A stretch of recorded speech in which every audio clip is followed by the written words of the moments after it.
All right, people. All right. إن الحمد لله وكفاه والصلاة والسلام على رسوله المصطفى وعلى عباده الذين ارتضاه ومن بهداهم اهتدى وبآثار أهل المدينة اقتفى وبعد people. All right, let's see what's going on. All right, mi gente. Let me share the Is this the invite or? I think so. I think so. I don't know what I've just shared there. Let's hope it is the invite. One moment. Let me check again. It is the Copy. invite. All right. Happy New Year, mi gente. Happy New Year. Share the invite. This is going out, people, to all of you. You're doing it. You're doing it. Happy 2021. Mwah. Gio. All right. So first of all, I've got no idea if you can all hear me. You cannot. I take it you can hear me. So let me just put up the. All right, people. All right. Happy New Year's. Happy New Year. There you go. My princesses, Miss Princessas. Do you want to say Happy New Year? Happy New Year. Look. Happy New Year. All right, people. 2021. All right. There you go. 2021. We need to It go is. back to the chat. Let's go back to the comments. Sound is perfect. It's coming through. All right. So, mi gente, what an incredible year it's been, huh? What an incredible. It's been a bad year. Is that so? It's been a bad year. No year is a bad year. Is it? You always learn. Have You you always seen? have new experiences, new memories. Don't you think so? We had no memories So, this year. high five me. All We had no right. memories this year. That's what we're talking about, people. Is it Thursday night with Mufti now? Right, so Oh, it has wow, been. We are in 2021, mi gente. 2021. That's what we're talking about. I'm still a COVID patient we love recovering. We love the fake coughing. Oh, fake coughing. Rather. So, all right, shall we bring on some of you people onto the live stream? Right, I've shared the link in the comments. I'll share it again. This is my There you go, second- people. Somebody, órale, wey, órale. Wait, ¿Qué lo sorry. que? What's going on? This is ¿Qué my hubo? second time on this app. Let me add some people. Ahmed No. Shuaib. It's my first time. Oh, Assalamu Assalamu alaikum, Ahmed Shuaib. Assalamu alaikum. How are you doing, Mufti? Alhamdulillah, I'm well. Oh, Alhamdulillah fi kulli hal. I'm recuperating, Wow, Alhamdulillah. That's good So- to hear. How are you keeping? Good. It's obviously it's New Year. I mean, I'm not doing much. My mom's in Pakistan right now, so Okay. it's just me and my dad here right now.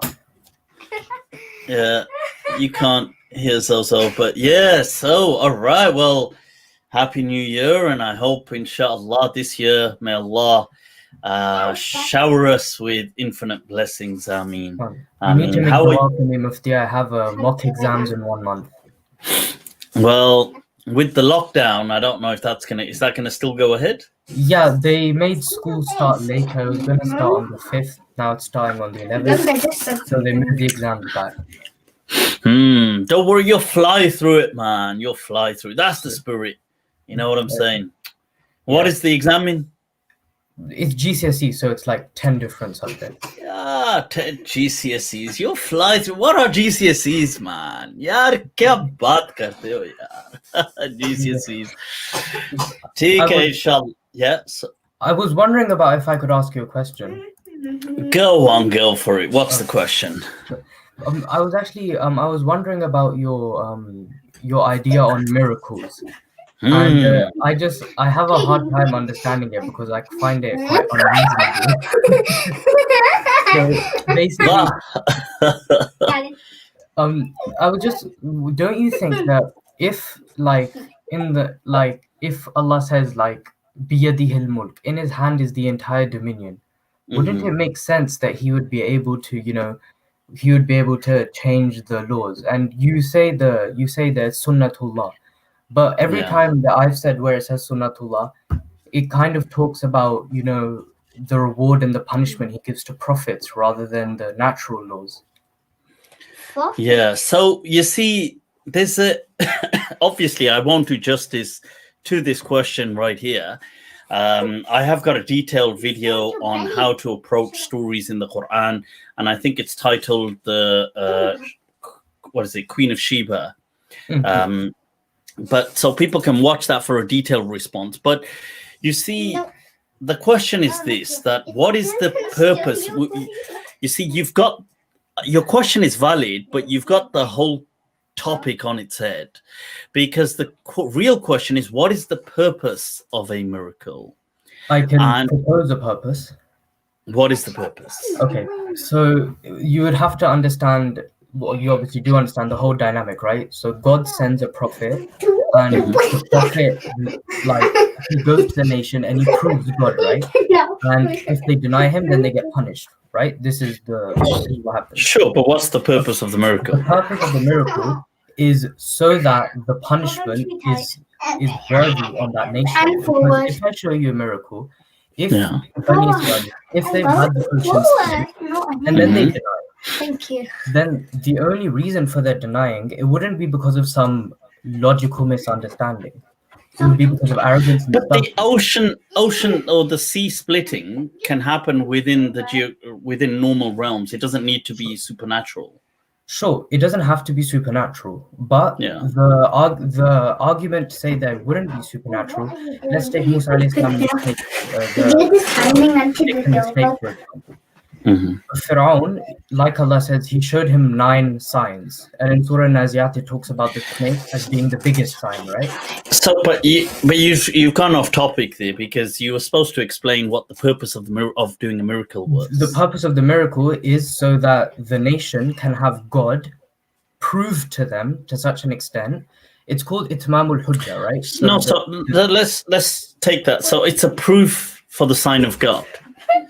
So let's take Moses now. You said throwing the stick, but Moses was never sent to convert the magicians. Was he ever sent for them? He was sent to the Fir'aun. No, he was not sent to Fir'aun. Isn't it اذهب إلى فرعون إنه طغى? Yeah, but he was not sent to preach to Fir'aun. He was just asking them to let Bani Israel go with him. He asks Fir'aun that let me go with Bani Israel, and Fir'aun is not letting them leave. But he's not there to convert Pharaoh, because Pharaoh is not from his people. No, but as a prophet of God, he would surely he was sent to Bani Israel, or was sent to the world, and was he sent to the Coptics as well? And was he sent to the other? How come he never preaches to the Copts or to the Egyptian people? He's only preaching to Bani Israel. I'm not sure about that, but how would you then respond to the ayah of... No, because according to the... Who, say that again? In Surah Nazi'ah, where it says فَأَهْدِيَكَ إِلَى رَبِّكَ فَتَخْشَى. Yeah. So he's giving him guidance. He's saying that I will guide you. No, so you see, when he's gone there, now obviously, depending what interpretation you take, he's trying to get the Israelites out. Now, if you take the traditional biblical version, then he's going there pleading with the Pharaoh to allow the Israelites to leave for 7 days. Yeah, this is what he's doing. And according to the versions, Pharaoh agrees. Then he changes his mind afterwards. Now, he's not there. Whilst he is there, there's an interaction going on. Like, what is all this about? What is this worshipping the God? And he's mentioning this, but he's never sent to convert the Pharaoh. That's not his mission. His mission is simply to take the Israelites back to the Holy Land. I mean, I'm not sure if I agree, because that is the general understanding is every prophet was only sent to his people, apart from the Prophet Muhammad. So if you're saying that Moses was an exception, he was sent to the whole world. It's not Musa alayhi salam that's the exception. It's the progeny of Ibrahim alayhi salam that's the exception. because Ibrahim alayhi salam, Okay. he was sent to a specific nation first when he was younger, and then when he was older, he was told to set up the mosque in Mecca and the mosque in Palestine as a symbol of God and his monotheism on earth. And that's when God's second, you can call it, plan for humanity. I mean, but that's, you see, this is all speculation, isn't it? It's not clear in the Quran. Is it clear in the Quran? Because there's no, you see, you're speculating that Abraham, you see, we accept that Ibrahim alayhi salam was one of the early monotheists, yeah, that kind of preaches monotheism. But does he go around to people preaching to them? And does he go around, you have an understanding with his own people, he has this clash, and he leaves them. Then he kind of wanders throughout the earth and does things. Now, then there's speculation that was he preaching to people? There's no historical record that he would go to people and preach to people, as in try to convert this people and that people. I'm not, neither does the Bible refer to that. The Quran doesn't refer to it either. So I'm not sure. You can say, look, I guess he did this, but there's nothing showing you that he actually did that. The reason for that inference would simply be that Allah says in Surah Yunus, like, وَلِكُلِّ أُمَّةٍ فَجَاءَ رَسُولًا قُضِيَ بَيْنَهُمْ بِالْقِسْطِ فَهُمْ لَا يُظْلَمُونَ. That's the Surah Yunus thing. Then it talks about Ibrahim alayhi salam, and it says that he's going to make the prophethood now specific to his offspring, his dhurriyyah. So it's no, but why? So you're saying there's no other prophets that were not from after Ibrahim that were not from his progeny? After Ibrahim alayhi salam, the prophets, to my knowledge, were all from his progeny. So where would you get that from? Allah says, what, and there's minhum man lam naqsus alik. There's so many who we did not tell you about. It would make no sense that for 4,000, if Abraham was 4,000 years ago, that since then God only favored the Semitic people, the Semites. He never favored the South Americans. He never favored the Chinese. He never favored the Indians. He never favored none of these people. Buddha may have been a prophet. For all we know, Confucius may have been a prophet. Socrates may have been a prophet. We don't know this. So to say only the children of Ibrahim alayhi salam, who were the Semites, the chosen people of God, I think that's a very biased view to take, that God only favors Ibrahim's offspring. But it doesn't favor mankind in general. But that's from the ayah. I don't remember the exact Arabic, but it was, we have chosen the family of Ibrahim and Imran and Adam and Nuh over the alamin. No, but this is, you see, when we're not saying that Allah hasn't shown certain favors to them, but he says, look, there's people, we haven't talked about them. It doesn't matter. Allah says, there's others, there's many others. But lam naqsusum alayk, we didn't tell you their stories. It doesn't mean God didn't favor them. And this is relative. Like when Allah is saying we favored Ibrahim ala al-alameen, but he says to Bani Israel, faddalnakum ala al-alameen. So are Bani Israel more favored than the Ummah of Muhammad? Or is that just relative speech? Like when you're saying it in that context, like when Allah says to Musa alayhi salam, وَلَا تَكُنْ أَوَّلَ كَافِرٍ بِهِ, do not be the first to disbelieve. Obviously, that doesn't mean no person in humanity has never disbelieved before. It just means that relative, like if I say, okay, who's going to be the first in class? I mean now, I don't mean since humanity began, who's going to be the first in class. So, but you've gone completely off topic about the miracles. Yeah. What was the purpose of a miracle? Now, if you say the purpose was to prove God, that doesn't really seem to make any sense, because according to every miracle you show, nobody ever really believes in God then when they see these miracles.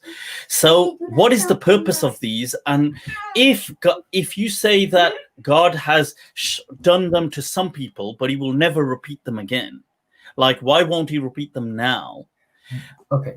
So that would be because there's two sides, so you have to hear both, right? Come on, so chill. Oh, okay, one moment, carry on. Sure.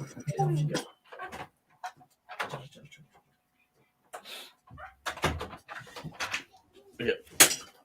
So there would be two sides, right?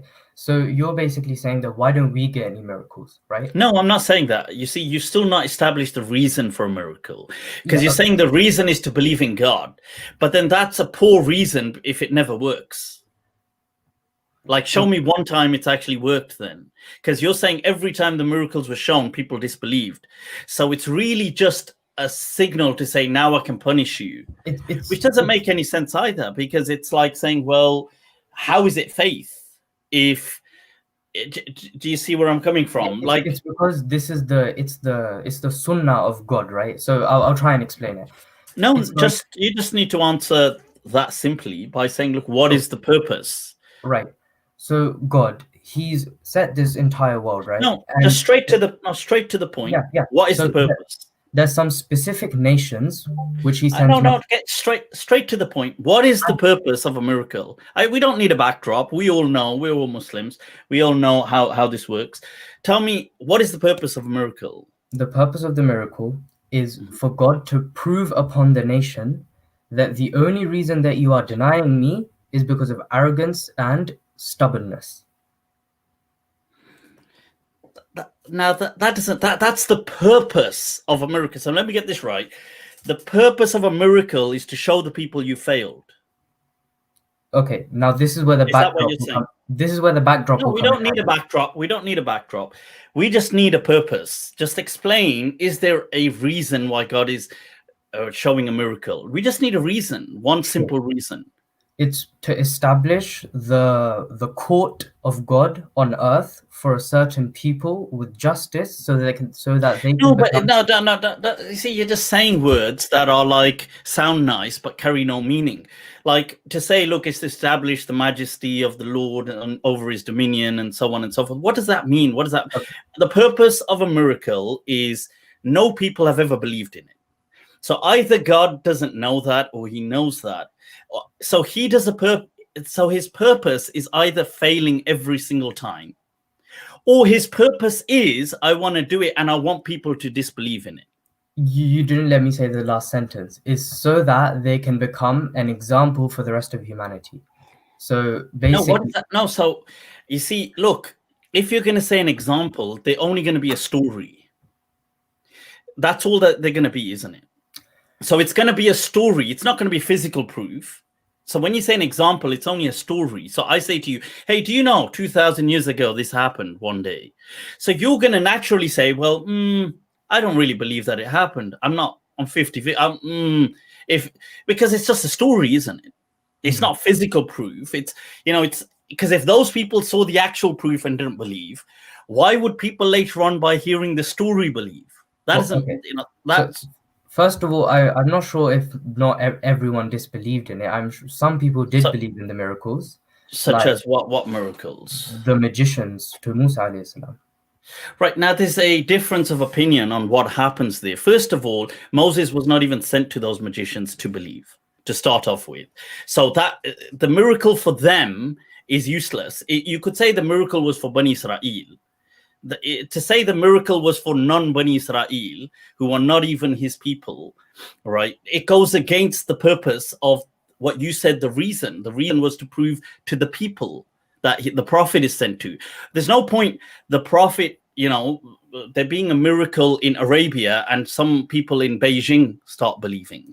The whole purpose of a miracle is God is going to say, well, hey, people, I'm going to suspend my own laws and do something so unbelievable. And why am I doing it again? Oh, yes, so nobody believes in it. But that's the premise that you're arguing. That's discounting that Musa alayhi salam was sent to Pharaoh, because in Surah Nazi'ah, to me, it's clear that. Okay, so look, put that aside. Whether he was sent to the Pharaoh or not, right? He was sent to Bani Israel. That's generally every prophet was only sent to his people. Now, you may say he also, via his mission, also preached to the Pharaoh.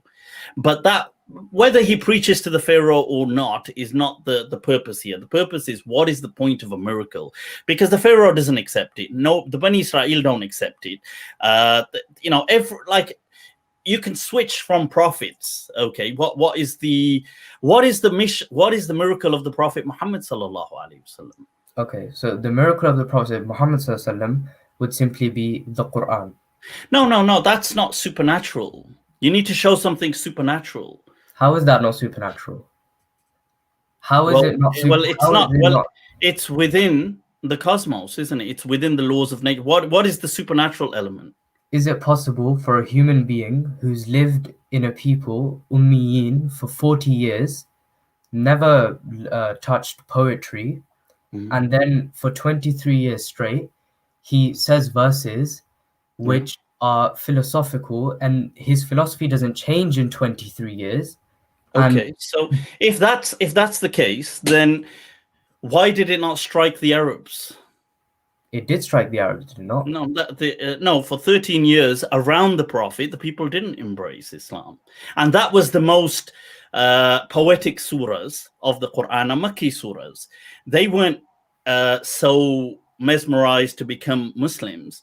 It was only a few people that embraced Islam. And it's only after the Prophet migrates to a city that is built upon migration that they embrace Islam. And the surahs change. They're no longer these rhythmic surahs. So the Makki surahs, which for 13 years the Prophet is saying, and according to you, that is the miracle that if anybody hears it, they automatically recognize this is, this, no human can ever come up with this. Is this what you're saying, that no human can ever come up with this? Look, as a Muslim have no problem saying these things, but look, when you're going to be objective, like if I asked you now, what is it that's so miraculous about the Quran? Now you yourself would say, well, I don't know, but it's been written in books that it's miraculous. Now you see, saying things like that, what I'm saying is look, as a Muslim, I'm not going to be against that, saying that the Quranic Arabic is amazing. But let's be real. If somebody came and tomorrow said to you, yeah, but this Chinese thing is miraculous, how are you going to know? You don't speak Chinese, so you can't really evaluate it. And they say, no. This amazing Chinese work that we've got here that is 3,000 years old. If somebody came to you and said the Vedas, the Rig Vedas are so miraculous in their Sanskrit. Now, well, we don't speak Sanskrit, so we can't really assess it. So if you're saying, well, the miracle of the Quran is the Arabic, and look, I speak Arabic, but it's true, I won't be able to exactly know. I feel most people who speak Arabic today can't really highlight the miraculous nature of the Quranic Arabic. We can just say it's amazing, but we're going to say, well, okay, maybe our Arabic isn't that good enough to understand it on that level. So then who gets, so it's only a select few people, and most of mankind can never understand this miracle.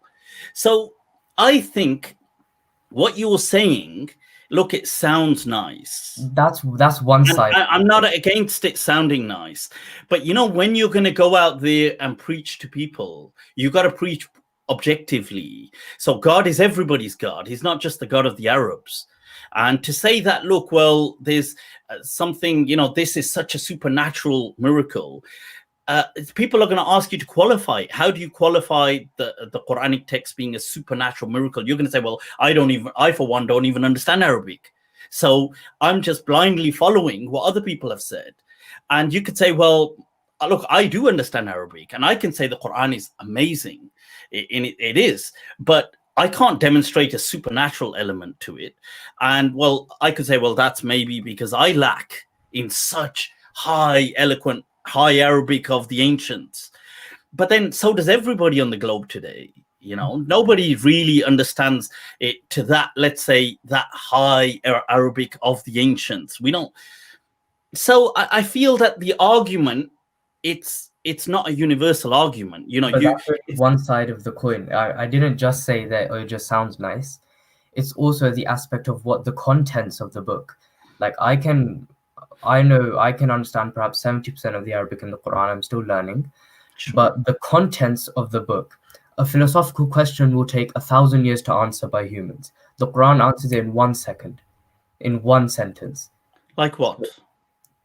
The argument of God. Man was in misguidance. He was talking about so you think the concept of God did not exist?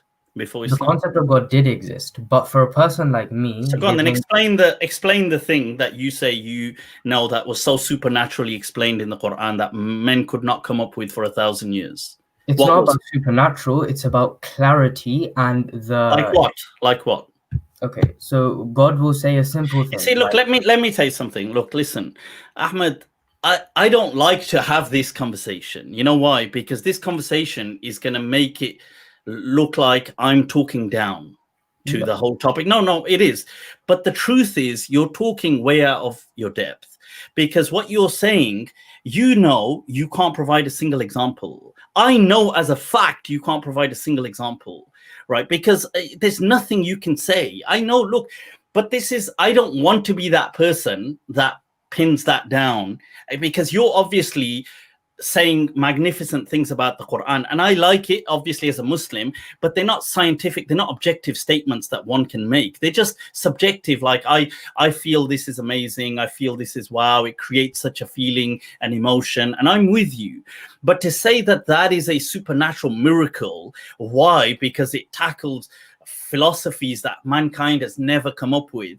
I could ask you, and even if you took a year, you won't be able to come up with something, because any single concept that you come up with, they've already discussed it before Islam.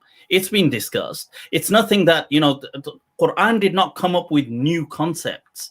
It just came and it preached a message of connecting creation with its creator. And it was, I do believe that it's kind of, its scripture is an art form. Okay, it was a recitation, and I feel the miracle is a subjective one, that it's the experience it creates in people, but it's not an objective one like you're claiming, that, you know, you can put it out there and you can measure it and you can say, well, this is supernatural now, you know. But I don't, you know what, I think this topic, inshallah, we'll leave it to that, because it makes me, because I'm gonna, you know, what you're gonna say doesn't stand up, but I have to chop it down, and I don't like doing that, because you're obviously speaking of the Quran, and it makes me speak like as if I'm speaking against it, which I'm not. But I'm just saying that your arguments are nice, they're good, you know, they're sentimental, and I like that. You know, you've got that emotion, you're obviously young, and you've got it, and it's good. But it's not, you know, if you're going to go around saying that, look, this is a supernatural miracle, the book, the only problem is people are going to embarrass you by it. They're going to embarrass Islam, because they're going to say, well, first of all, explain that supernatural miracle. Nobody can do it. Then the only excuse is, well, our Arabic isn't that high. Then what's the purpose of it if nobody seems to understand this miracle aspect? And it's only, first of all, most of mankind don't speak Arabic. Secondly, those who speak Arabic still don't get it, the miracle aspect. Maybe 1-2 people might claim to know it, but then how is such a universal miracle for only 1-2 people? So I would say that, look, Allah does communicate, the miracles do work, but they work within God's own created laws. He has created them, and he helps people through them, as he helps them today, as he helped them in the past. He's not a different God that favored those Israelites and the Jews of 3,000 years ago and doesn't care about the people of today. You know, to me, God is one for each and all. So that makes a lot more sense. Let's inshallah wrap that up. But happy New Year, man. Happy New Year. Awesome. Take care, stay blessed. Wa alaikum salam. Whoa, people, what is going down? I've got quite a few people waiting here. Let me bring on some others. I'm still recuperating from this COVID. It's been one hell of a ride, I tell you, man. It's been horrible, you know. I mean, Sunday night, I was feeling a lot better. And then, you know, Monday, I was feeling good. And Tuesday, I fevered up again and a headache again. And I was thinking, no, please, not again. And then Wednesday, still had a bit of a headache, and it got a bit better than towards the evening. But yeah, so feeling a lot better now, so alhamdulillah. Let me bring on some people. Right, Wasim Hussein. All right, tried adding that. Nope, he went straight off. We've got Zaid Zaz. Assalamu alaikum, Zaid. Assalamu alaikum. How you doing, Zaid? Ahlan wa sahlan. Happy New Year. I am perfectly all right, by Allah's grace. How are you? How's your COVID recovery going? Lillahi alhamd, lillahi alhamd. Bas काम चल रहा है. It's الأمور تجري لحالها. Let's see what happens. So, Yeah, is there something you'd like to share with us? I've been waiting to be in here for I think past 2-3 meetups, but I couldn't get a chance. So this is Vah. Speak away then. Let's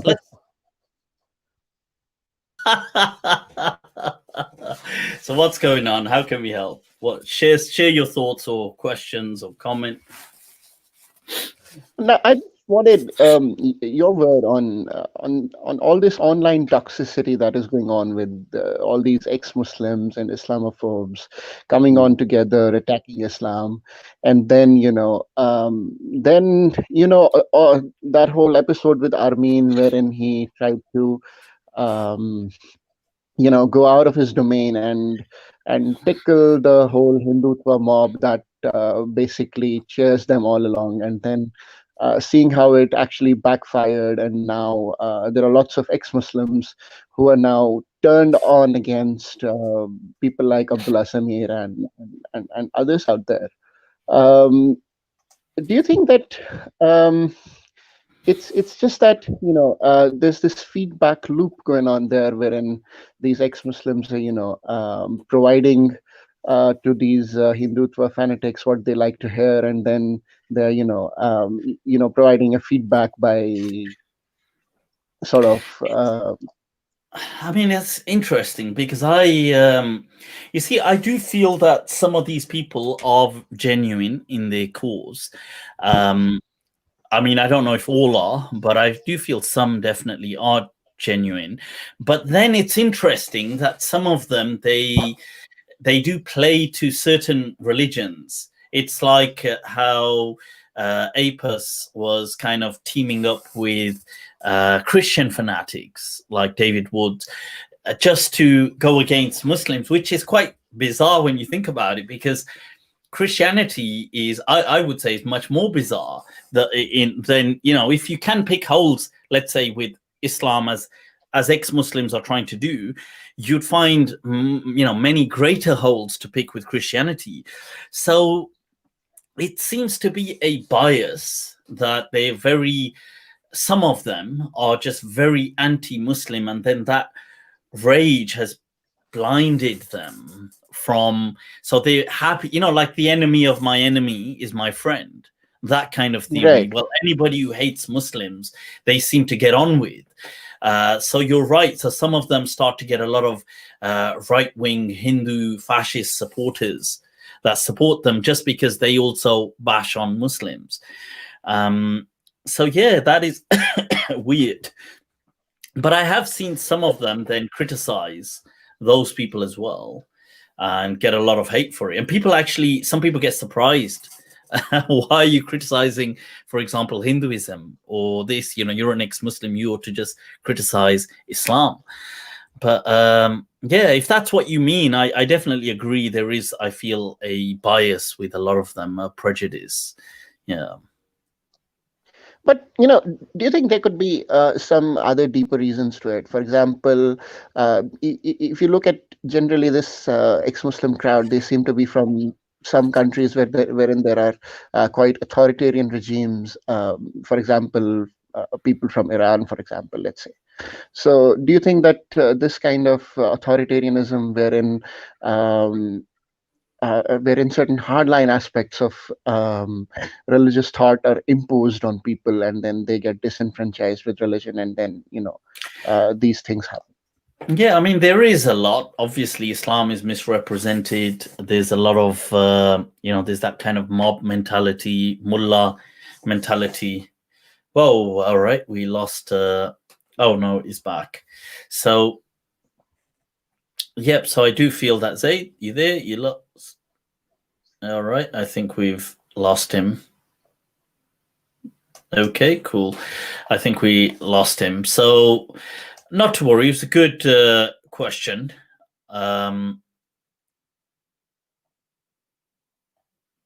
Yep. Right. Well, that's a good question. I do agree that I think there are a lot of these biases and a lot of these things, and on many occasions, Muslims misrepresent Islam, and they have this very mob mentality which scares away many others. So I do agree there is a lot of that. Right, what's going on? Islam has just more, let's see, more negative results in the world. I'm not sure what that exactly means. Don't know what he's talking about. Abu Layth, don't know why he's talking about Ahmed Shuaib. I don't know what that question even means. Right, so Happy New Year. You're doing it, Golden Banana Caveman. You're doing it. Let's see. Let's bring on some other people. Right. You're doing it. You're doing it, Jayed. You're doing it. Much love. Much love. So let's see who we got here. Sid. Sid is in the house. Assalamu alaikum, Sid. Assalamu alaikum, Mufti Ji. How you doing? Alaikum salam. I'm good. How you doing? How's it going? How you doing? Happy New Year. Yeah, alhamdulillah, all good, all good. Happy New Year to you too. Right, shukran, shukran. What's going down, man? What are you doing awake at this ungodly hour? I was actually watching Fast and Furious, and then noticed it pinged up on my phone. Well, So I thought I'll tune in. How you covering?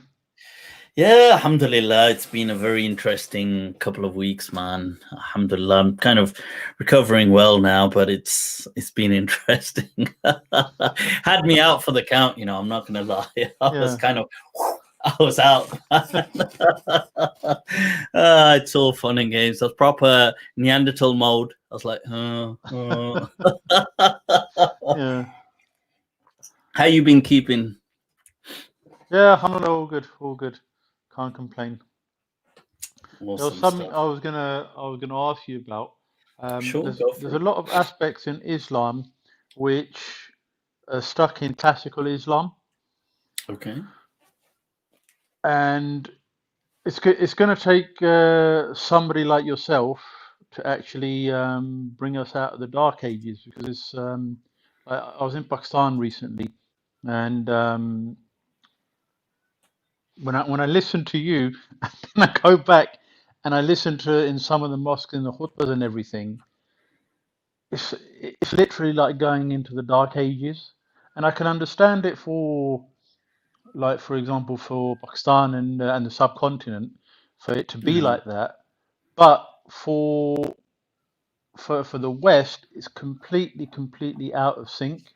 Like, you can't bring, like, scholars from the subcontinent madrasas, bring them here, and then expect them to connect with the youth, because the youth have basically not got a clue. There's some of them who are going towards the likes of the extremist side. They're either extremists or they're completely lost. And I think the problem is, all our scholars are stuck in classical Islam, and they haven't not revised Islam, but they haven't actually looked at Islam and said, how do we apply Islam to the modern day? Even like the scholars from places like Dewsbury and Blackburn and other madrasas around the UK, they're still they're not connecting with the youth, and I feel that this is how Islam eventually is gonna fade out. Yeah, it's not being made relevant and relatable to people, and I think you've hit it on the head. It's not so much about it being classical, it's about the time. Islam is for each time and each place. It's not to impose a 500 year ago time and place on today's time and place. It's for 2020, 2021. It's for now. But if we're going to just only be, following something that's out of sync, it's not had its update. And I don't mean Islam's update, because Islam at its core is just it's a simple message of reconnecting, of having God in your life. But there's a whole fiqh, how to practice Islam, what to do. These things have always been changed with the day and age. But the problem is the books we've got today, the fiqh books, they too were of their day and age, like 500-600 years ago. 500 years ago, they were reflecting, they were current, they were up to date. But we've still got them, and they are out of date today. And the Mulvis that you have today, they are, a lot of them, one, we don't have rightly placed talent. So people who go into studying Islam are usually, unfortunately, society's rejects. So that's another problem, because the it's true, because what we're doing is we're getting the kind of sunshine group, the kind of bottom sets, and we're saying, I know, it's like, imagine we turned them into doctors. Let's just say we did that. Like, we got that group of people and put them into medicine. You're gonna have like, let's do. They'd be practicing medicine from 1400 years ago. They'd be doing lobotomy. They'd be like, no, trust me, I just gotta take out this piece of his brain. It'll be alright, trust me. So, and then, the hatred that, unfortunately, that is then kind of riled up in the name of religion. It's a very passionate hatred, because it's one of the most powerful things you can do is tell somebody they've got a license to speak on behalf of God. Whose gang am I in? I'm in God's gang. It's like, that's just like next level of power, bringing that to the table. And then you've just got, it's like even like the younger alims. Like, did you watch that video I sent you the other night? That one. No, I'm joking. Yeah, and that one I did watch. No, not that one. The other that one. The other that one. Subhanallah, that one. Subhanallah. That was the mashallah one. This is the subhanallah. So, and it's like, you've got they're fairly modern day scholars, and that you're still carrying on the arguments of what their forefathers were doing, were arguing over. Yeah. And it's not, and you'd think in this country they'd actually be a bit more civilized, but they're just as backwards as people that they learnt from. And I feel that this is how Islam is going to fade out, because the scholars of today, like, for example, I'm more in touch with Islam because of you than the other 25, 30 years of studying in other places, because everything I was taught before didn't really resonate. It didn't really make sense. On one hand, they tell you that God is merciful, but then on the other hand, they tell you, if you're not a Muslim, if you don't believe in God, you're going to hell. But then that doesn't make sense, because if God is most merciful and He's always looking for excuses to forgive us, how can you say that only Muslims are going to heaven, because heaven's going to be a very empty place if only Muslims are going? And then you look at the Muslims, and only out of the Muslims, not all the Muslims. Not all the Muslims are going to heaven. The saved. Definitely not us guys. We're going to be sizzling. We're going to be in the bottom set. We're going to be in the bottom section of hell. It's like sizzle fry these people first. But it's it's true, and this thing of we are God's saved special children, just us and our little gang. this is so out of date. And you know, I want to say something. It's so interesting that, you know, in the past, society was at a stage, like humanity was at a stage where it needed competition to thrive. So so religion also understood that, so it had this understanding of the other, so you could you could kind of thrive by competition. Now what's happened is we are in a very interesting day and age today. It's more a, you see, we have become a global community. Today, humanity can only thrive by cooperation. Like, take things like nuclear weapons as an example.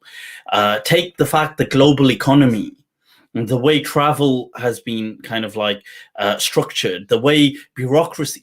Today, you can only thrive by cooperating, not by trying to wipe out the other. That the day and age has changed. So whereas if you went 1,000 years ago, maybe civilizations to rise needed to compete against, and that was the kind of almost the law of evolution in society, that people were kind of trying to I mean, today they're still trying to outcompete in economics and stuff, but there is a crucial component of coexistence today, because it just takes, you see, somebody pressing one switch and the world could be screwed up. The entire globe could for all. Yeah. I mean, the power of these kind of bombs today is unfathomable, what it would do. And there's hundreds of them, and they would have a chain reaction. I mean, it's estimated that if a certain number of atom bombs went off today, it could slightly alter the Earth's axis. You know, just but by the kind of commotion it would create, which is enough for, that's it. We are in a day and age where now, you see, we understand why people in the past had this Messiah vision, this, oh, somebody's going to come, our team is going to win, we're going to overcome them, let's do. But today we need to be more cooperative. We need to work with that vision. Doesn't work today. And I was just discussing this with someone a little while back, and I was just thinking that, whoa, it's such an important factor that we're not taking into consideration, that the whole stage has changed. But yeah, I actually think like you, because I was talking to a friend of mine, and he reverted to Islam, and then he left, and I wasn't actually in contact with him at the time, but he basically ended up in the wrong hands, and they basically said to him he has to change his entire life literally overnight. And I said to him, I said I wouldn't have done that. I would have told you to carry on as you are, and slowly try and implement things into your life, because Islam was perfected over 23 years. You know, so you can't expect somebody in this day and age to completely give up their whole lifestyle and become a saint. So people that are born into Islam aren't saints. You know, they do everything wrong under the sun. So you're somebody who's coming into Islam, and you're expected to suddenly become a saint. And I said to him, I said, I take my hat off, like you said, I take my hat off to anybody who accepts Islam in this day and age for what it is. I said, because if I wasn't born into Islam, I'm not sure if I would accept Islam. I've even said that. I've said that, look, let's just be honest. I'm really wowed by people who do embrace Islam. And I know people have criticized me sometimes. I've said that, you know, we should stop this obsession with dawah. Because to me, it's like, look, if we become better human beings, that will speak volumes. You know, it will, like, I give you an example. This, like, let's take the UK scenario right now. Yeah, with just this whole Brexit thing and the lorries, the whole build-up. The Sikh community went and gave langar to the drivers. They had hundreds and hundreds of meals prepared. These drivers were stranded, and they fed them. Now, to be honest, that's a very simple concept. It's not something, it's not genius Einsteinian idea, but it hit the hearts of millions. What that 2-3 days of their khidmah, it served so much as an inspiration for people. And it's interesting that we have that in our thing. The first thing the Prophet said when people went to Medina and said, how should we build relations? The Prophet said, At'im at-ta'am. Why don't you feed people? This will it will bring the hearts closer. Wa afshu salam, and spread peace. So my point of saying that was that ultimately it's these acts of kindness that are the true da'wah. It's not like saying to people, oh, God is going to send you, if you don't accept this, you're going to burn in hell, you're going to do this, you're going to do that day and age is finished. Very few people will be attracted to something just by you saying, oh, look, I'm going to scare you into it. If you don't embrace it, watch what happens to you when you die. And then, that day and age, it's not that platform. And then I say, even when these people do make people embrace, all they do is takfir on them 3 months later. Oh, you're a deviant kafir now. They chuck them out of Islam, and with them they chuck out a whole troop of other Muslims. So you think, well, what's the point? I said to this friend of mine, I said, listen, at the end of the day, on the day of judgment, they'll have to answer for you embracing Islam and then leaving Islam. I said, because I said, because they went the totally wrong way about it. I said, they totally half the stuff they're asking you to do, they probably don't even do themselves. And it's just completely wrong. It's I 100% agree. It's crazy, and it's unfortunate, actually. I feel really for people who embrace Islam, even Muslims who are born Muslims but suddenly embrace the practice. The pressure that people put on them, it's just unfair that they say, you better do this, you better stop this today, you better stop that today, you better stop this, you're otherwise a deviant, otherwise you're not, udkhulu fi silmi kafa, you haven't truly embraced, you haven't done this, and people do all sorts, because they'll people who have converted sometimes abandon their family, people who they do all sorts of things by being emotionally blackmailed, and they live on to regret those ideas. But may Allah make this year, inshallah, a source of blessing for us, man. I think we've had quite a bit of a roller coaster ride in 2020. So we deserve the I said it to a friend of mine earlier, same shit, different year. Well, let's hope it comes sugar-coated at least. Or wrapped up in a nice gift wrap. Well, Sid, it's been epic talking to you. Take care of yourself. Speak soon, man, inshallah. Assalamu alaikum. I'll see you soon, inshallah. All right, people. That was Sid. Always a pleasure to catch up. Right, I have shared the link if you want to come on in the chats. There it is. Let me see who have we got here. Right, let me bring on. We've got Amir Haq. Assalamu alaikum. How are you? Wa alaikum assalam. Amir, how are you doing? Ahlan wa sahlan. Welcome to Mufti's I'm doing well, alhamdulillah. Thank you. I'm glad you're free from COVID. I was concerned there. Yeah, I was concerned as well at one point. I thought, I just thought, is this going to ever end? It has this, it's funny, when you look back at it, it's not that long. What is 10 days? What is 2 weeks? But when you're going through it, hour by hour, minute by minute, and it just does not let go of you. And you think, I'll wake up tomorrow, I'll be okay, but no. And then next day, no. Next day, no. And it starts to break you down mentally. You start to think, you start to kind of... That's it. Yeah. I think I had it in March, actually, so, it was pretty scary. I didn't think it was COVID, though, so I think that helped me a little. Yeah, But, I think I had it then as well. I do think that, but it just it wasn't that bad then. But yeah, I don't know if this is a new variant or if the new variant is a myth. I don't know, but whatever it was, I mean, it was a nasty piece of work. yeah, But you're doing okay. Where are you joining us from, Amir? I'm from California, so SoCal. All right, SoCal, doing it, man. Always a cool area. So share your thoughts or I don't know, your comments or questions with us, Amir. So I had two questions. One is pretty quick, and then the other one's like kind of somewhat serious, I guess. So the first one, I was wondering if you could explain what Gungu Teli means. I always see those videos, and I think it's hilarious. I want to understand the backstory, like what's Gungu Teli. You see, well, Gungu Teli is a character that's it's basically somebody who's a bit of a clown, and he estimates his own worth.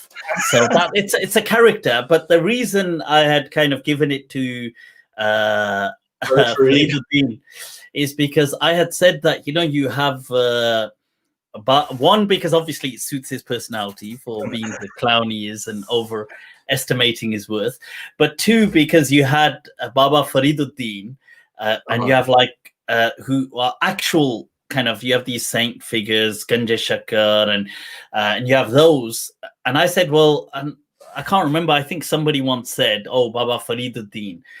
And I said, he has no resemblance to that, Ganje Shakar, but maybe to Gungu Teli, something like. So from there, we crowned him this title. Genius name. Gungu Teli, if you watch this, Happy New Year. Hopefully he sees it. I'm actually a fan of both of your guys' work, believe it or not. I take away from both of you, alhamdulillah. Oh, that's good. That's good. He's in my beloved category. My beloved. So what else is going on? So what's the more that was the serious question. So what's the light-hearted one? So I was actually wondering, because of everything like going on with COVID, like it just got me thinking, like in terms of at least in America, one issue is happening is that like when they're burying people, or some people, they're not actually letting them be buried because of COVID, like they're cremating them, things of that nature. So I was just wondering, like, what's the Islamic perspective on like what actually happens after you die? Because I've heard so much stuff in Sunday school that like, oh, for like days you can like, until they bury the body, that you're still aware of what's going on, all kinds of like kind of weird stuff. So I was just wondering, like from your perspective and your studies, what do we know actually happens and what do we not know, like in terms of barzakh and all those things? You see, what we understand is that when a person passes away and they have moved on from this dimension, so we do believe that life continues, but it's not in this realm as we know it. Okay, so even though the body may still be there, but that is no longer, it's a bit like, I suppose, if you want to understand, let's say if this world is like a simulation, you're kind of out of this now into something else. So the point is, some people feel that there's a bit like almost a Venn diagram. Is there this overlap that you are kind of in the other dimension, but you're kind of like this ghost floating in that body? I don't think that is the case, that's how you are. I think you're actually just moved on into another dimension, and that body is simply a body. It's a shell. Now, in Islam, the general, we obviously, as you're aware, that we bury. Now that is the sunnah, that is the trend, that is what we have been taught. Now, if somebody cremated the body, it's generally considered not to be from the sunnah of Islam to cremate, to burn the body, but rather to bury it, put it back into the earth. As Allah says, minha khalaqnakum wa fiha nu'idukum, that we have taken you from this earth and we will place you back in the earth. So it's a kind of understanding that we from dust to dust. But that said, people could argue, well, once you burn them, you put the ashes back into the ground and stuff.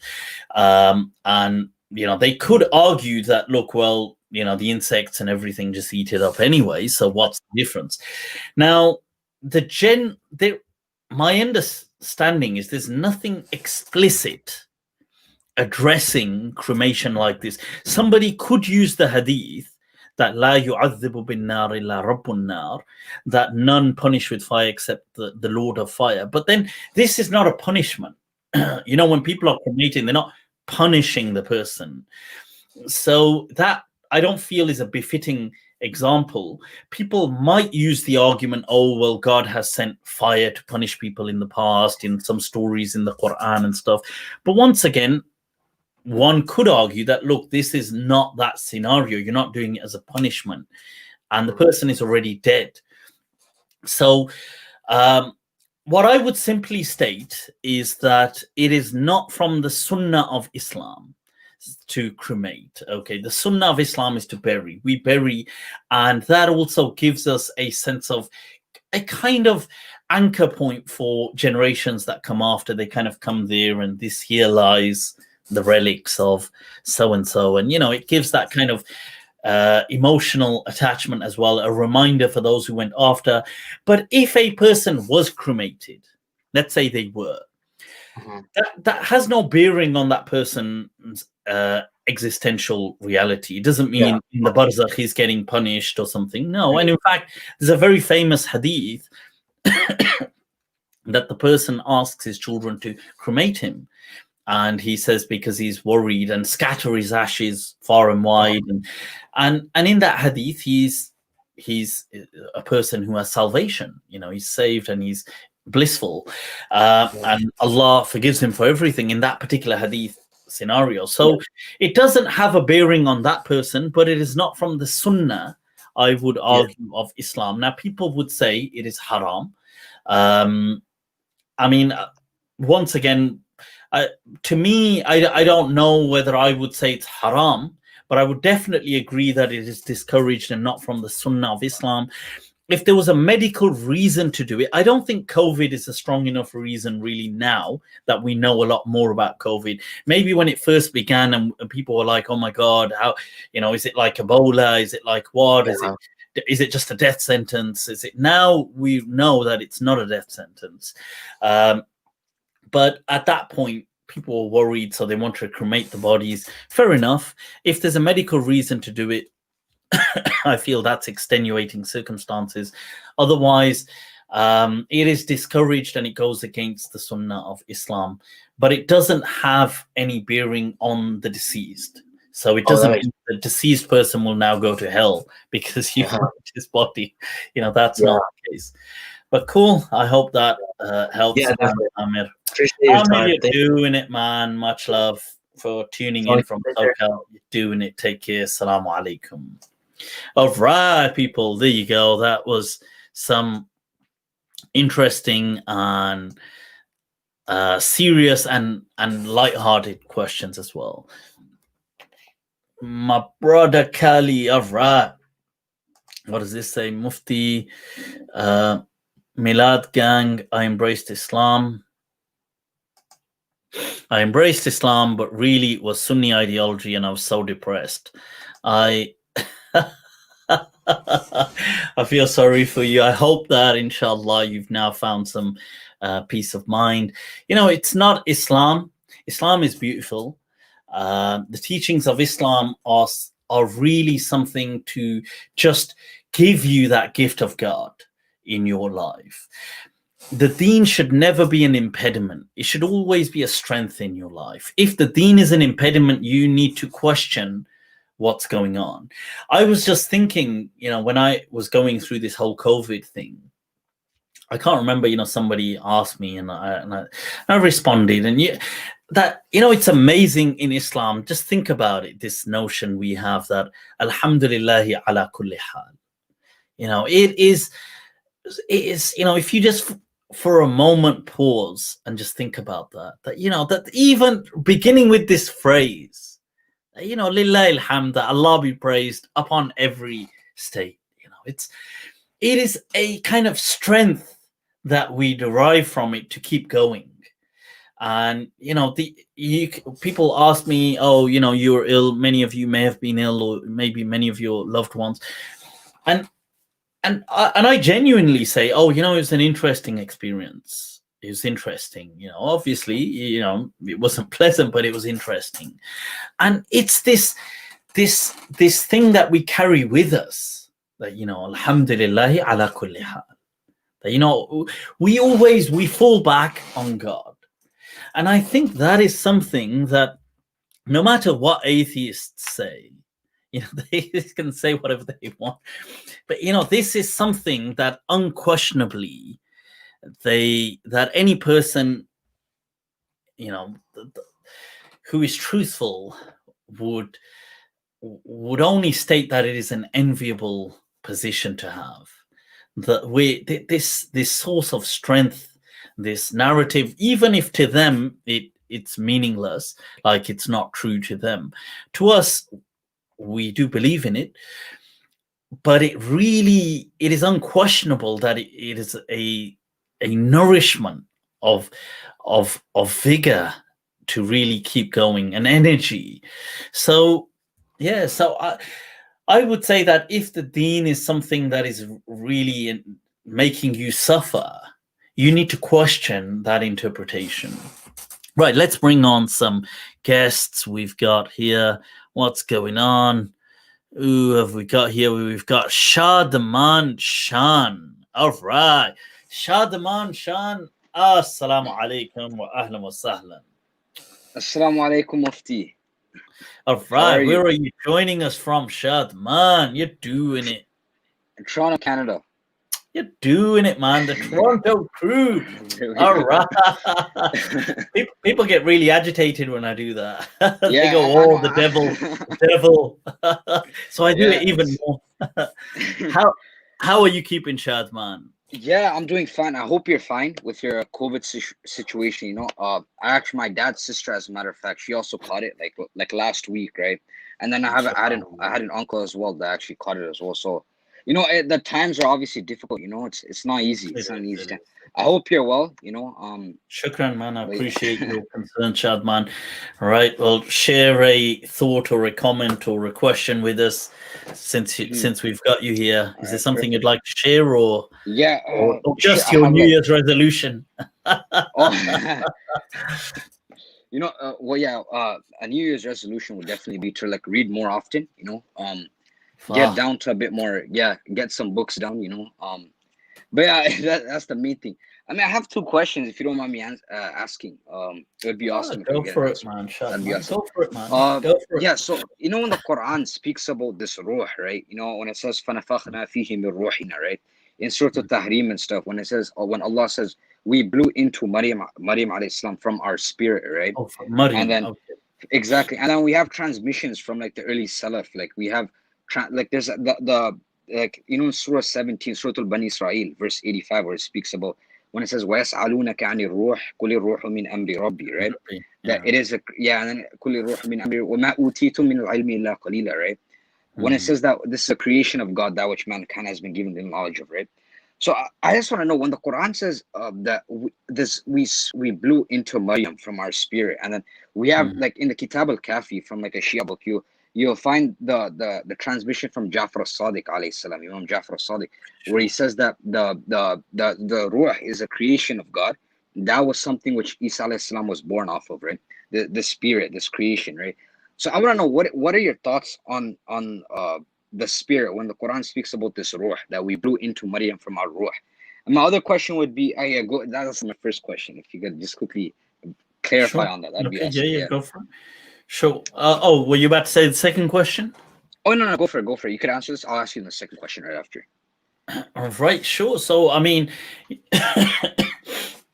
you see, in my understanding, that when Allah is saying things like we breathe the ruh into Adam, or when he's saying we يَسْأَلُونَكَ عَنِ الرُّوحِ, they ask you about the ruh, قُلِ الرُّوحُ مِنْ أَمْرِ رَبِّي, that this is from it depends how you want to translate it, whether it's the command or the affair of my Lord.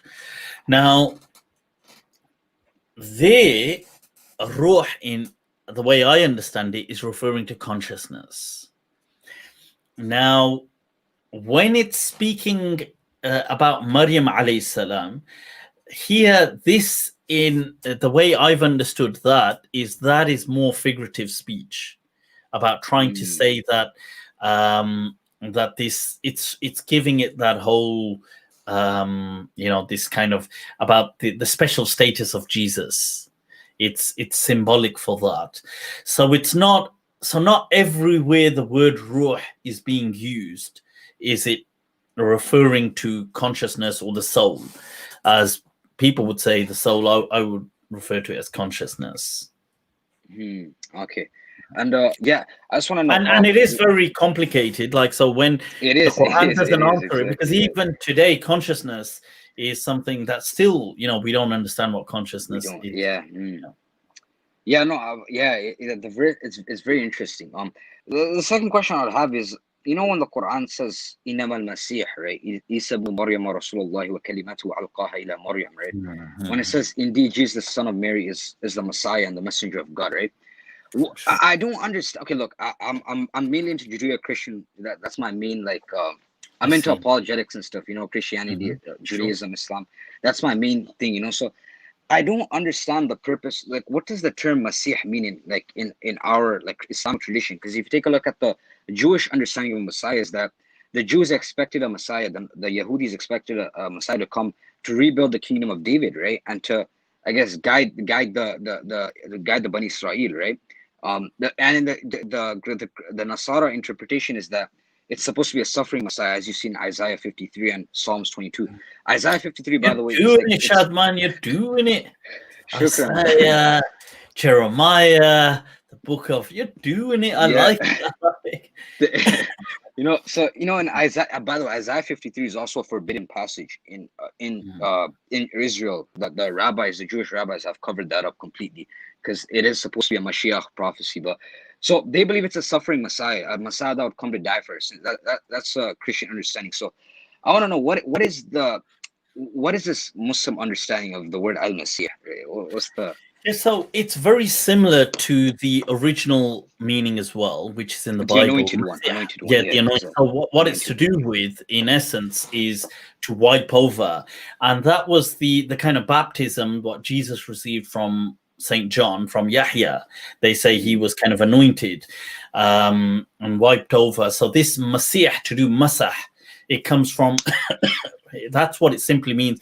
But the anointed one, they're referring to a prior prophecy that the anointed one shall come, the one that has been baptized. So they had this kind of concept that the anointed one, the one who's been chosen, if you want, they understood it as that. But linguistically, it just meant the anointed, the person who'd been kind of wiped over and he'd been kind of baptized. So when the Quran, when it says so is the Messiah supposed to have any role in the Islamic tradition? Because we know that the Jews, they obviously in their Tanakh, they don't have any prophecy of some sort of second coming of a Messiah, right? They believe that it would come straight up, right?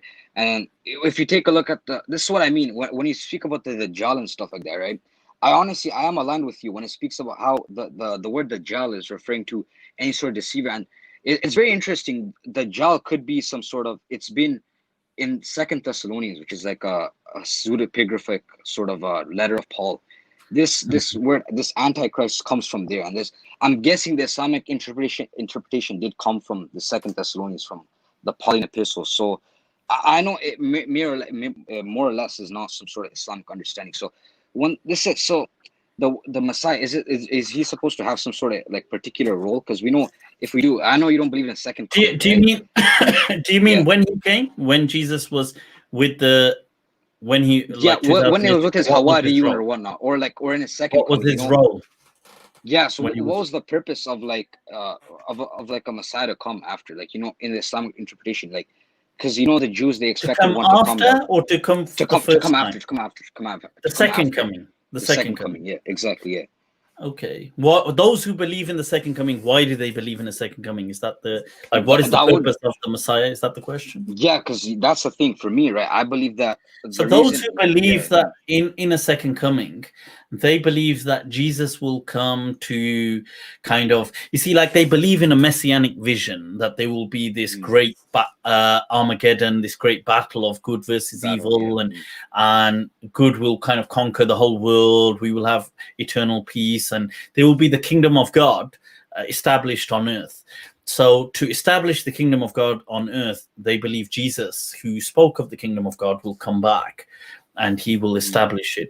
Also, from the Christian perspective, they believe that Jesus told them that I'm coming, like when he reappeared to them. They believe after that the 3 days. The sign of Jonah prophecy.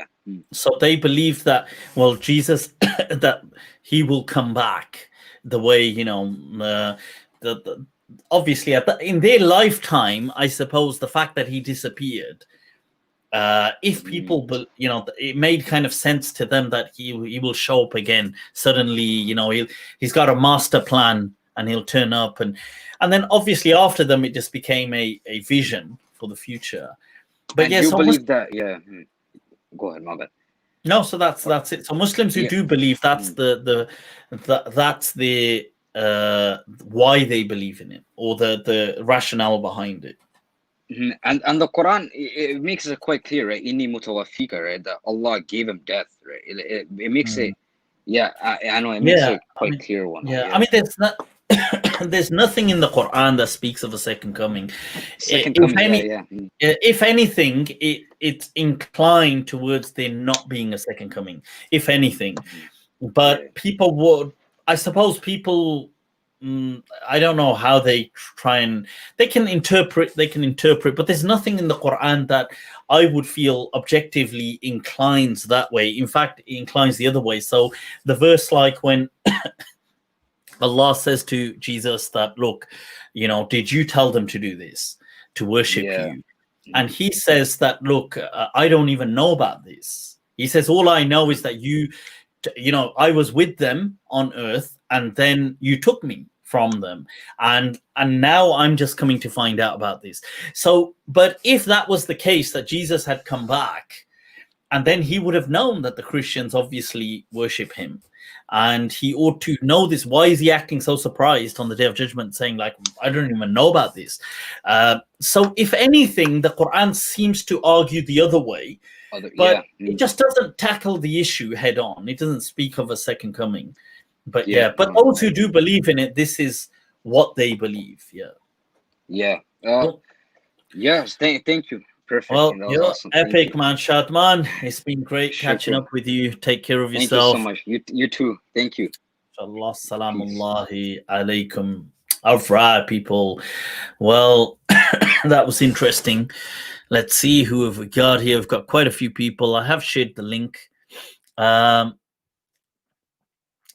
right. There's I see some people are commenting about having some guest on. Let's see, who are they commenting about? I've shared the link again. Who is that? Dr. Who? Some comment. But anyway, I've shared the link again. Right, let's see, who have we got here? All right, so go on then. Muqaddas, let's add the sacred. All right, let's add the Muqaddas.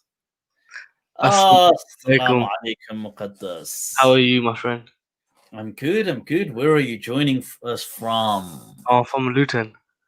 Allahu Akbar. For a moment, I thought it's Al-Ardul Muqaddasa, the Holy Land. You're doing it, Muqaddas. So, Luton, ahlan wa sahlan to. So, I was just wondering, right? I have like a couple of questions for you, if that's all right. A couple of questions. Go on then. What are the couple of questions? Because I've seen a couple of videos about Mawlid. What's your opinion on Mawlid? Like on Milad? Yeah, I mean, I feel, look, what's this? I don't know what this, sorry, I just saw this comment. Ad hote hote bahir nikal dete bar bar. I don't know what that what that means. Right, so Mawlid, my kind of understanding is that, look, if people want to, people who do it you shouldn't really say anything to them. Just let them do it. People who don't want to do it, you shouldn't say anything to them. Just let people be. That's my understanding on. Because I've seen a couple of Dawah Man videos, and he was saying about Mawlid that it's bid'ah and this and that. And yeah, I mean, objectively speaking, it is bid'ah. It's definitely not from the the Quran and Sunnah. It's not.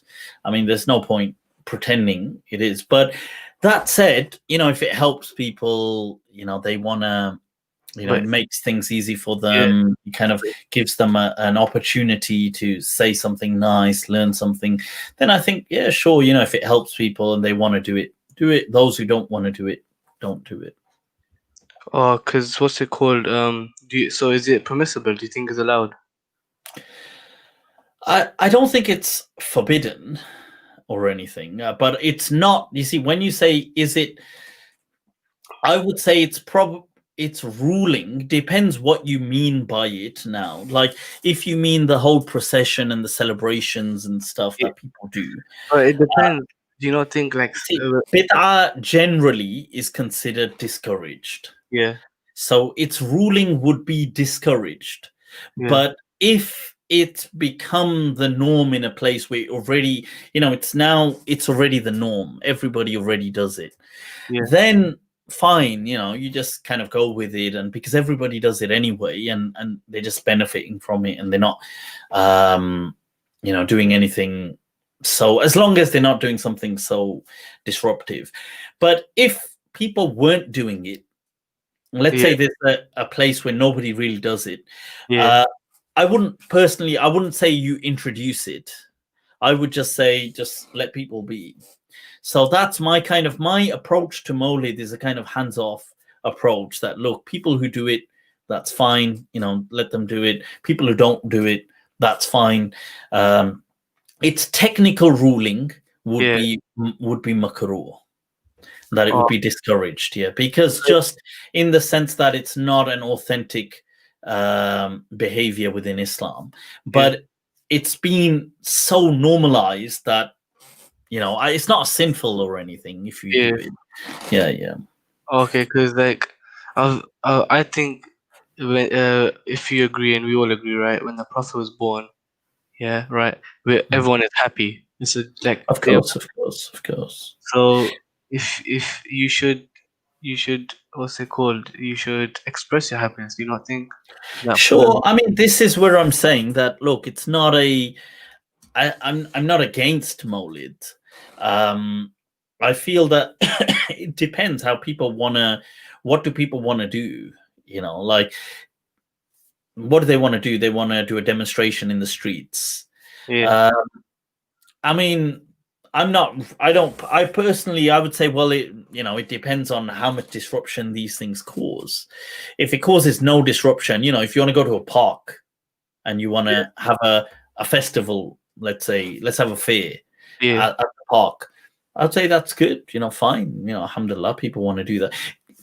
If you want to shut off the main streets, I think that causes inconvenience to people, because people have to use these roads. You can't. Not in that Quran, after you got people are gathering. So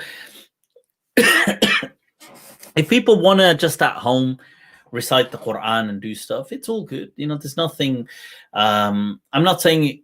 I say that's fine. That's good. Any goodness is good, but the ruling is different. If you want to get technical, you see, if people just ask me at a simple level, I say, look, if you do it, do it. If you don't do it, don't do it.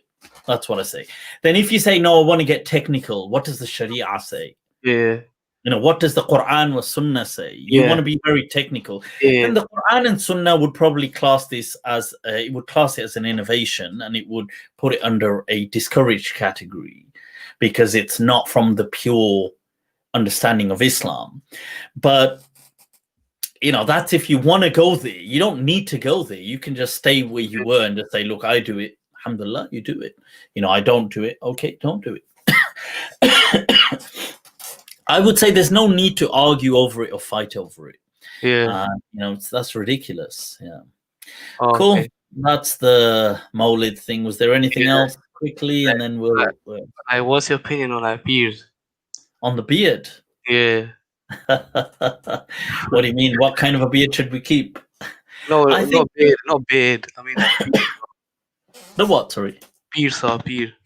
Like Oh, in fact- beard. Yeah, Oh, yeah, yeah. beard. I think Yeah. you said beard. Oh, no. Beard subs. Yeah, I mean, the whole thing about beards, and I think, look, there are some people who are very good and very pious and very special, but I think there's a lot of corruption and abuse that does go on in the name of this beard muridi thing. There's a lot that goes on, and I would argue that it outweighs the kind of the genuine kind of people out there. So I don't know. I don't think I think there's a lot of corruption. That's what I feel. This whole Peer Sahib thing. Yeah. You'll notice that the Peer Sahib thing is hereditary. Yeah. It's always, now that I'm a Peer, my son is definitely a Peer, and his son is definitely a Peer, and his son is definitely a Peer. And it just works like this. So we've got, let's say, got 5 generations of just saints. It's like, and people, they take people's money, they take people's, they do a lot of stuff. It's not just money. Yeah. They do a lot of stuff. Yeah, because some they even do black magic and stuff. I mean, I'm not so convinced they successfully do that, but they probably try. But they do a lot of exploitation, a lot of the scammers and stuff. Yeah, definitely, it's a hell of a lot of scandal. In fact, there was just 2 weeks ago. There was in the news. I think it's been 2 weeks. Yeah, it was sentenced in Stoke-on-Trent in the UK. So a Peer Sahib was sentenced to. I think they gave him. I can't remember. I think they gave him something ridiculous, like 14 years or something. But they gave him like a lengthy sentence. Yeah, and his wife got sentenced as well, and I think his daughter, and there were a whole crew. I think a dozen people got sentenced, but the Peer Sahib got the heavy sentence, and it was, I'm pretty sure it was over 10 years. I can't remember whether it was 11 or 14, but they gave him like a heavy sentence. And it was all over this, that he was saying that, no, I was I do spiritual stuff, and this is why I've taken all this money.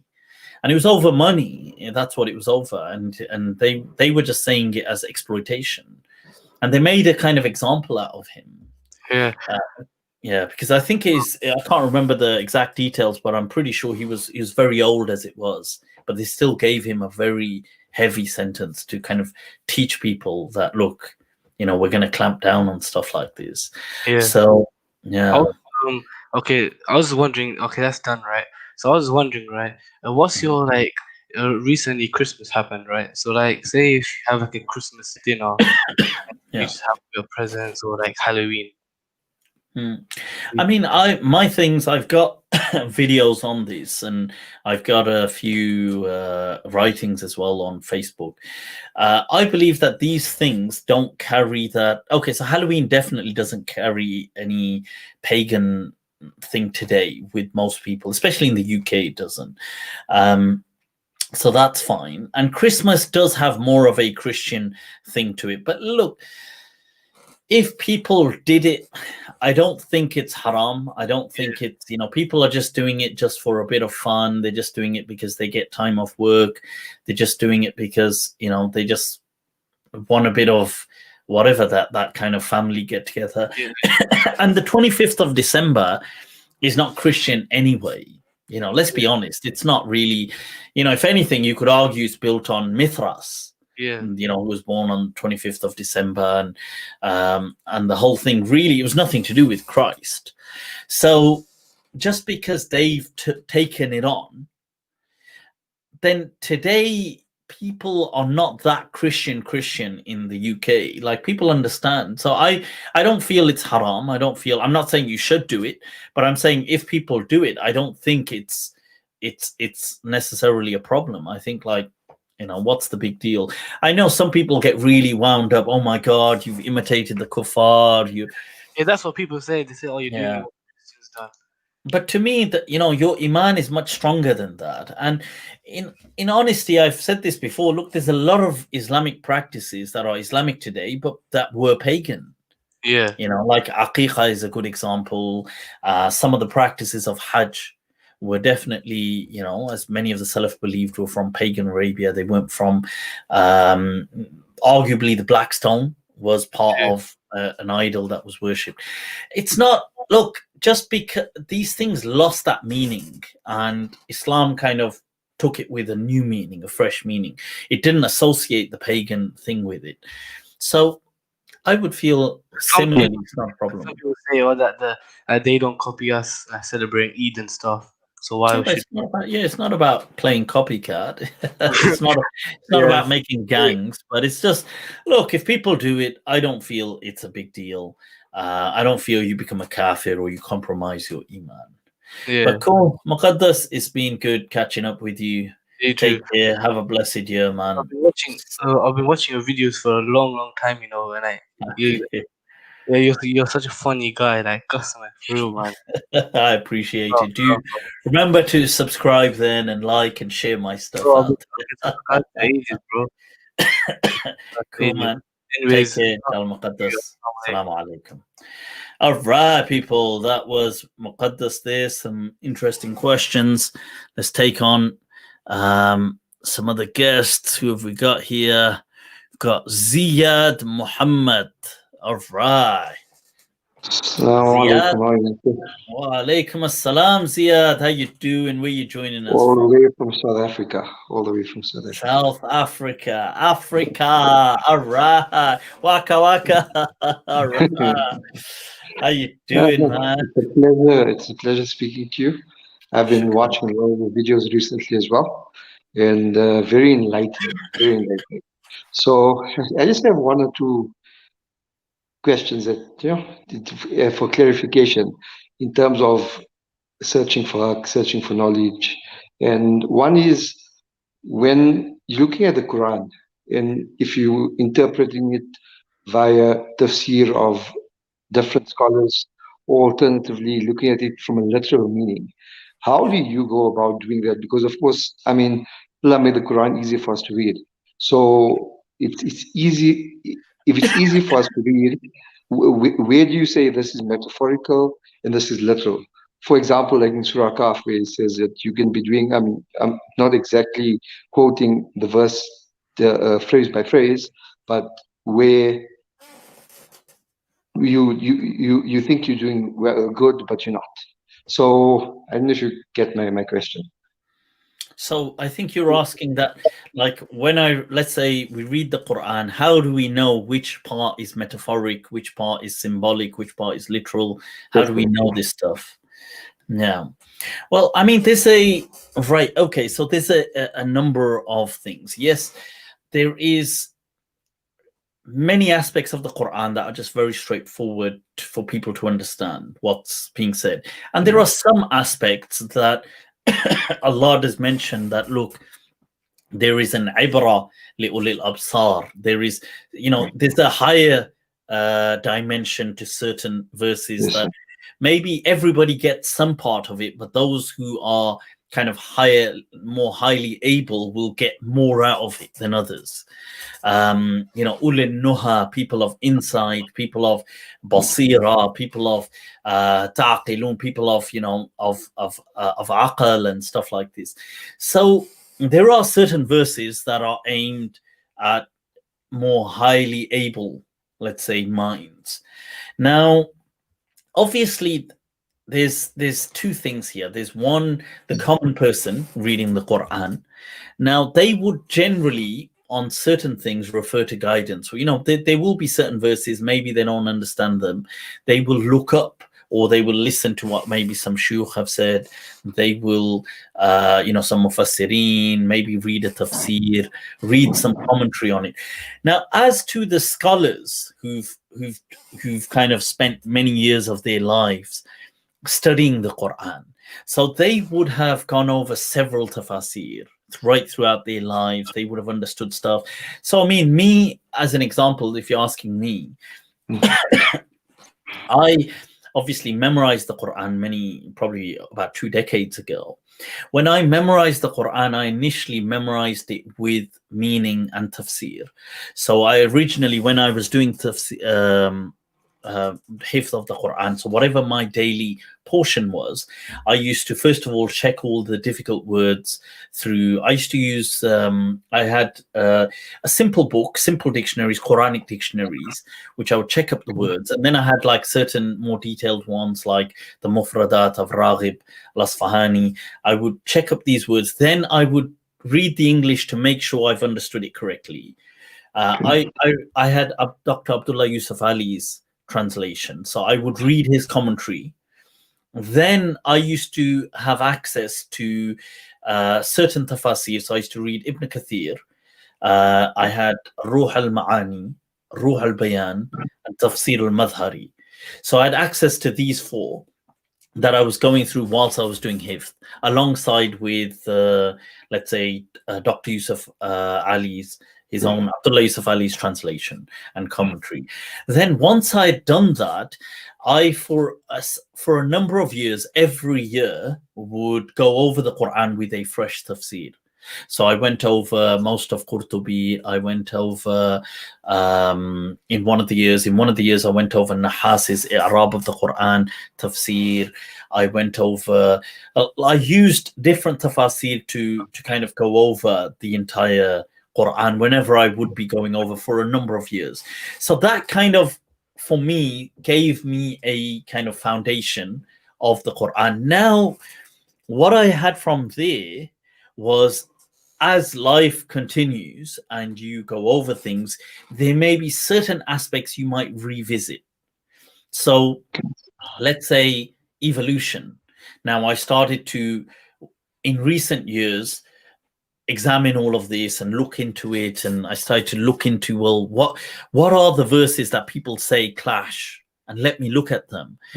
And now I'm kind of like, I'm exploring maybe many tafasir. At the same time, I'm using my understanding of the Sharia, which by this stage, that was just the tafsir. Obviously, when we were studying, we studied the Sharia, we studied usul, we studied usul fiqh, we studied, hadith, usul hadith, we studied the books of hadith, we studied things like, I studied the maqasid of the Sharia, I studied a bunch of things that we had to go through each year, taking them from a foundational to an intermediate to an advanced level. So with that understanding and my current, it's a bit like, like psychology will say, what is your understanding of the psychology questions, what is the self? Okay. Now we might say, well, Islamically, it's part of consciousness and ruh and whatever, but okay, to them, they're not going to accept the soul and stuff. Yeah. So what is the self? So one of the theories, like the bundle theory, it will explain that the self is a number of things taking place, that the self is your memory, your perception, current perception, it's things like sensation, all of these things with a constant feedback loop. So you're kind of feeding back and observing currently and feeding back. So, when I go to get a drink, I know that I like this particular drink. That is my memory of the self feeding back in, which is being reinforced with my behavior, and it's feeding back, and sometimes it's creating newer understandings for the self. Like now I don't mind this, so in a similar way, just taking that model is the kind of ijtihad that a scholar does with Islam, with the tafsir, with things. You're constantly, there's this feedback loop, but you're exploring. So I am exploring several things. I will look into certain things. And I think that's also one of the amazing aspects of the Quran, that it does give you, if you look at it, it quenches each person's thirst who comes to it with the thirst they carry. So I might be looking at it with this understanding of consciousness and this and that, and it will quench that for me. But you might not be looking at it for that. You might come to it just wanting, just reading on the stories, and it quenches that. So, yeah, so that's but I do believe that reason plays a key role in. I was just going to say that. So from the talks that you've given, I mean, reasoning is something that's said in the Quran a lot. Allah says, for man who reason, for man who reason. And just coming to this second, I mean, I respect a lot. I find this in myself a lot, the non-judgmentalness that you have. I come from a very diverse family where there's Christians and there's Hindus in my mom's family and so on and so on. So I understand their religions a lot and I respect that a lot. And what I find that irks me a lot in our religion, our country, in our town, famous town in South Africa called Lodium, and if you one day you should come visit. But anyway, our doors are always open.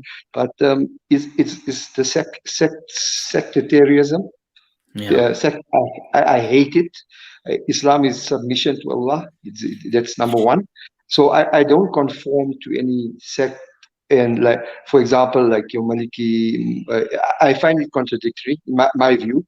I'm not a scholar, but I just say Islam is one message, and all of these things take us away. So instead of judging people on what they're doing to worship Allah, right? Judge them. I mean, maybe stop them from doing something that you maybe deem wrong, or stop it. So the last question I'd like to ask you, or your thoughts on, is you have like a Quranic group, the Shia group, and the Sunni group, right? That's predominantly in the entire world. And I went through some of your lectures on Bukhari and the Hadith, and I agree with you on a lot of things, being sensationalized and being naive, and maybe being even fabricated as well. I only believe there's maybe 2 Islamic holidays in the entire year, but it's such a difficult concept. For example, in my own family unit, to discuss it with your wife or your kids, or to bring that up with them. So to discuss, I mean, what? Yeah, in terms of my wife goes to a very, let me put it, we call it tablighi. I know what you call it. Oh, you mean, okay, yeah. So you mean like to discuss the sectarian aspect? Okay. Yeah. So I'm trying to bring up my family from an open mind. Allah judges you alone, and Hanafi, all of them are scholars of great importance in Islam, but there's no such thing as being a Shafi or Hanafi or Maliki. In my view, you're Muslim and that's it. And that's what you should follow, which is the submission. No, of course, I 100% agree with you. And I think that you're right. And it's interesting you mentioned, South Africa surprisingly has some of the most hardcore Deobandis. They're more Deobandi, more hardcore than actual Deoband in India. And Port Elizabeth, I believe, is where the Majlis, what's his name? What's his name? Yeah. Is it Ahmed? Or no, I can't remember as well. But anyway, he's the absolute raving, mad kind of Deobandi scholar that sits there, and he runs this thing called the Majlis, and they're just nutcases, and it's surprising that Muslims are such a small percentage of South Africa, and you think, well, why this level of sectarianism? It's more extreme than even where the school originates, back in India. Yes. So I totally agree with you that, look, ultimately, people will always disagree. People have asked me about, look, the Shia thing, about other things. I've said, look, you got to understand something. People are here to stay. They're not going to go away. Like the Shia school is not going to disappear. The Quranic school is not going to disappear, or they're here to stay. So we need to kind of just accept that fact. We don't need to agree on concepts, but we can disagree. What's the big deal? Like I disagree with so many people. I'm sure everybody does anyway. What's the big deal? They believe something, we believe something. Khair, we have so much which we do believe in common as well, but we obviously ignore that. But yeah, I totally reflect your sentiments. Yeah, it's been great chatting to No, you. it's been great. Inshallah, grant you shifa from your sickness. And like I said, when the Shukran. borders are open, come to South Africa. Our doors are open. And Absolutely. Allah make it easy for you guys in the UK as well. Thank you Take for your care, time. man. You're Jazakallah. welcome. Assalam. Assalamu alaikum. People, that was Ziyad. Some interesting questions once again on sectarianism. Right, so who have we got here, people? What is going on? We've got Zeba is waiting to come on. Go on, let's Zeba, assalamu alaikum. Ahlan wa sahlan. Your thing is on mute. That's Walaikum Assalam. Hope you're doing good. I'm good. Nice I'm to be good. back. Happy New Year to you and the whole of Canada. You guys are doing it. You're doing it. Thank you, thank you. We still have New Year's Eve going on here. Just gonna have dinner with my family, and then in 2 hours about. But yeah, wish the best for you. Happy New Year's, everybody. May you all be blessed with unlimited happiness next year. Let all your prayers come true. It's really nice to see you. When are you coming to Canada? Inshallah. Let's see as they open up the borders. Why not? You know, it's when I think about it, it's like yesterday, 2020 just began, and I remember getting this planner and I put all these things up thinking, you know, okay, I'm going to do this. I'm going to this month, I'm going to take this week out and do this. And I was speaking last year now I say last year before 2019 to a bunch of friends saying, you know what, how about we go to the US for a couple of days, or we do this a week here, we travel. But then 2020 just hits us with a series of surprises. So inshallah, this year will be much more blessed, inshallah. But shukran, Zeba, shukran for your kind words, as always. Thank you. Nice to see you. I'm going to go. Take care, Mufti Ji. Love you. Take care, inshallah. Likewise, take care. That's Zeba all the way from Canada. All right, people, I've shared the link in the comments. If you do want to tune in, there you go. I've shared it again. Just click on it. It'll bring you right through. Who have we got here waiting in the... All right, in the studio, we've got a Sean Sheikh. Assalamu alaikum. Assalamu alaikum, Mufti Sahab. How are you? I'm good. Wa alaikum assalam. Where are you joining us from, Sean? I'm from Ontario, Canada. And look at that, Canada. You're doing it. You're doing it. All wishing right. you a speedy recovery as well. All right, Sean. That's a rather slick name there, Sean. Is it Sean, or is that just the title name? Online name. If you're writing it in Urdu, it'll actually be like Sheen Alif Noon Shan. But then Shan. Yeah. But the English spelling that my parents chose was this. Kya baat hai. So what would you like to share with us today, Sean G? Sure, Mufti Sahab. My question is regarding your viewpoints regarding, I guess, the classical doctrine of jihad in Islam. So one of your guests previously, Jawad Hashmi, he has a lecture series on jihad, classical and contemporary sort of reformist understandings with one of your other previous guest, Khalil Andani.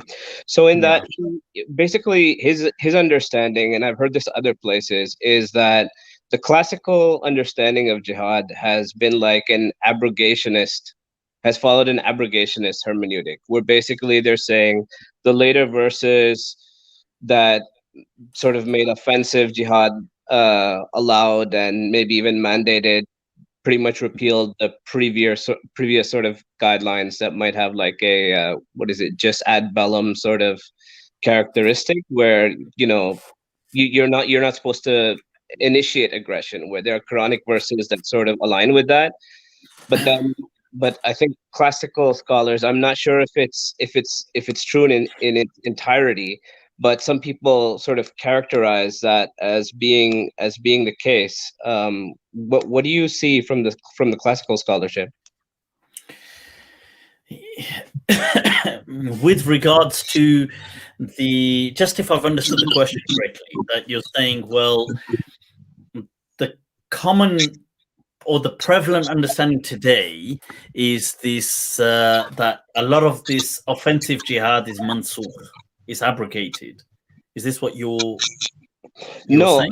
no. It's what my understanding is that the way most people understand the classical scholars is that the verses in the Quran, like the verses most probably, I guess, associated with Surah Tawbah, 9:5 and 9:29, that basically, as the life of the Prophet progressed and that community, sallallahu alaihi wasallam, as that community gained power.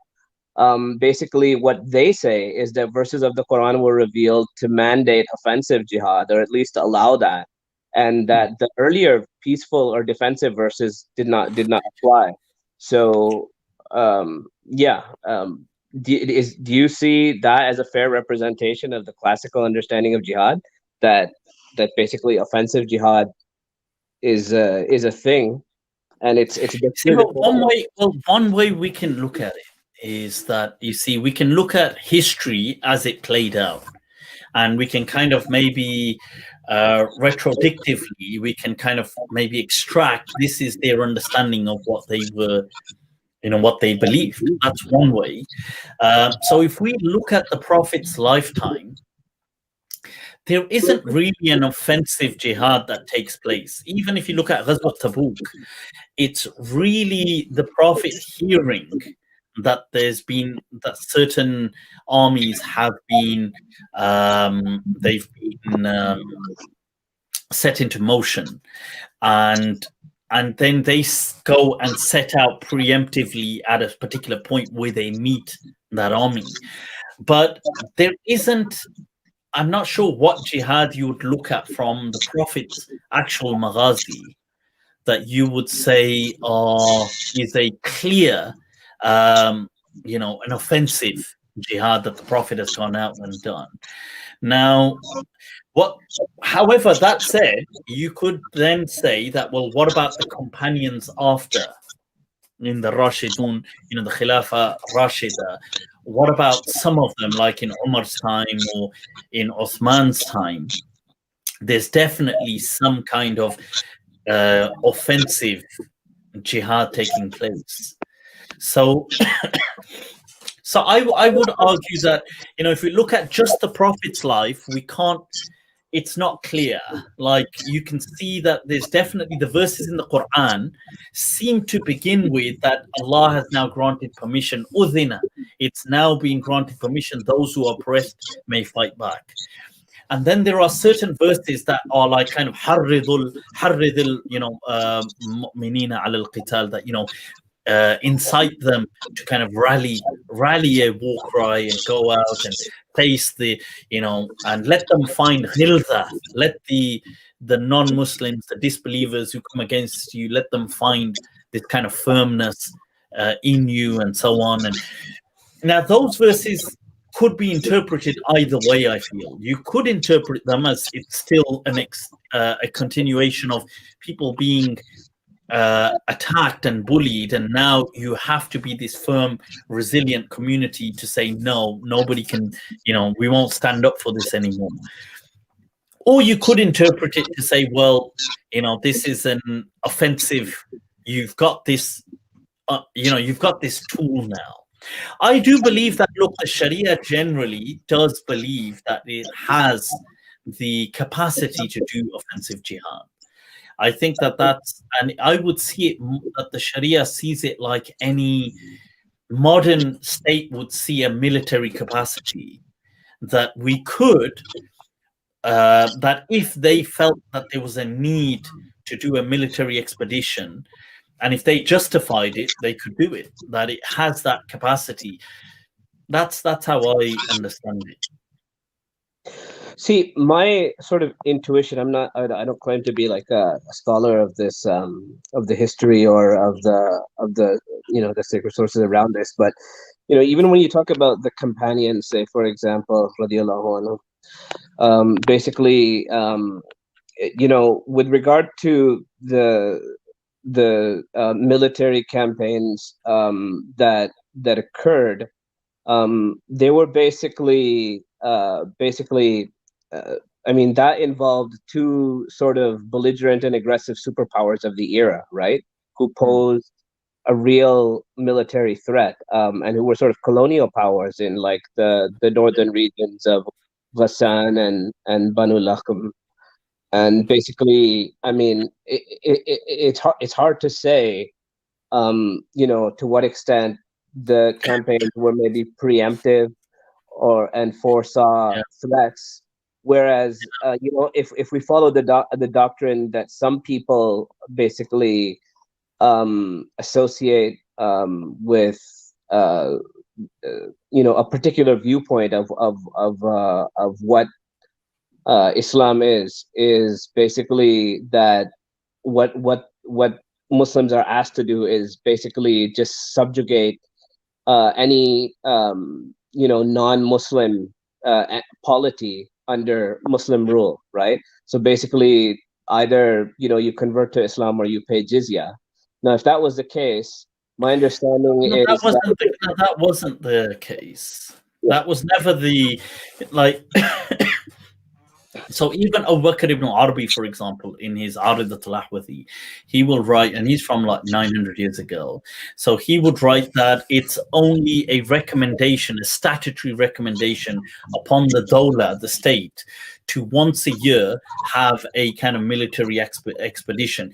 And he describes it as a recommendation, not as something which is a sunnah or an obligation in the Sharia. So they clearly didn't, you know, they didn't have this vision of this, you know, we're going around converting everybody to Islam or forcing them to pay us the jizya. That definitely wasn't there was an early expansion that takes place. So Islam, where it spreads within the first century of Islam, it pretty much stays that much till now almost. I mean, it has some growth here and there, but not, you know, not something so overwhelmingly different.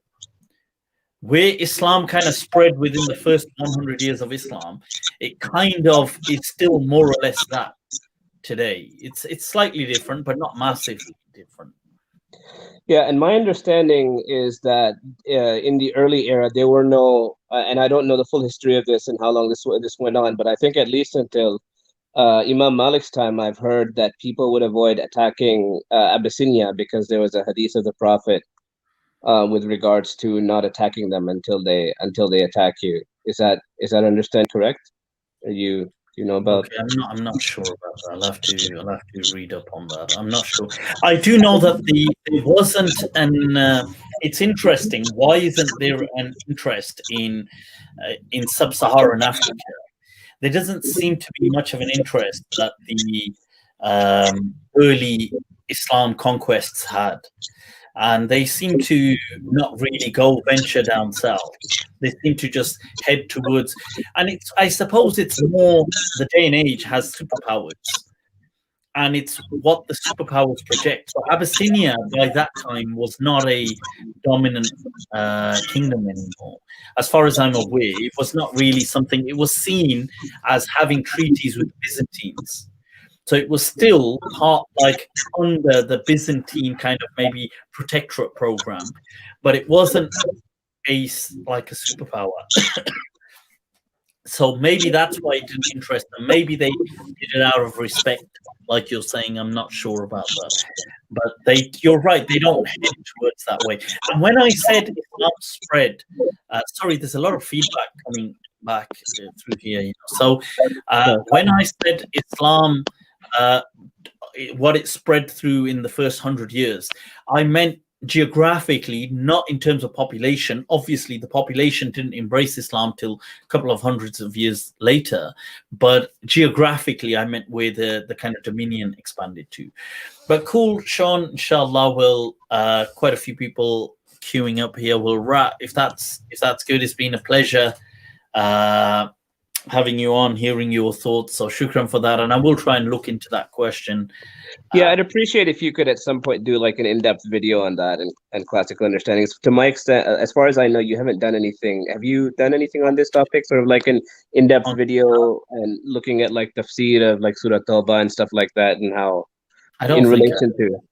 I've answered the question of jihad, but not an in-depth kind of thing on. I haven't, but inshallah, maybe I'll try and do something. Bi'idhnillah. Cool, Sean. Take very good care of yourself. Salaamullah. All right, people. Some interesting questions there on jihad.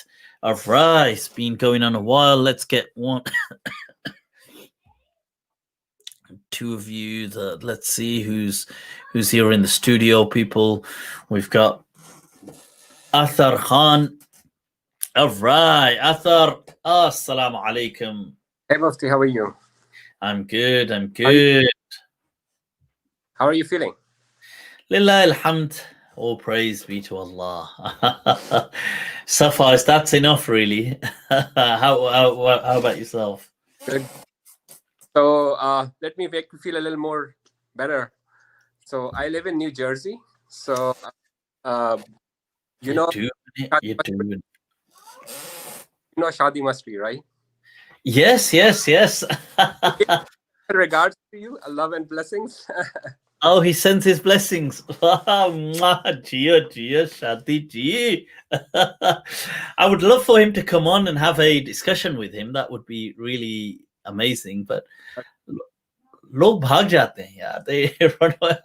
I would be very polite and respectful. And about Gangu Teli, maybe you're not still 100% okay because शायद आपको उनकी नजर लग गई है. Maybe. A good thing I don't believe in nazar.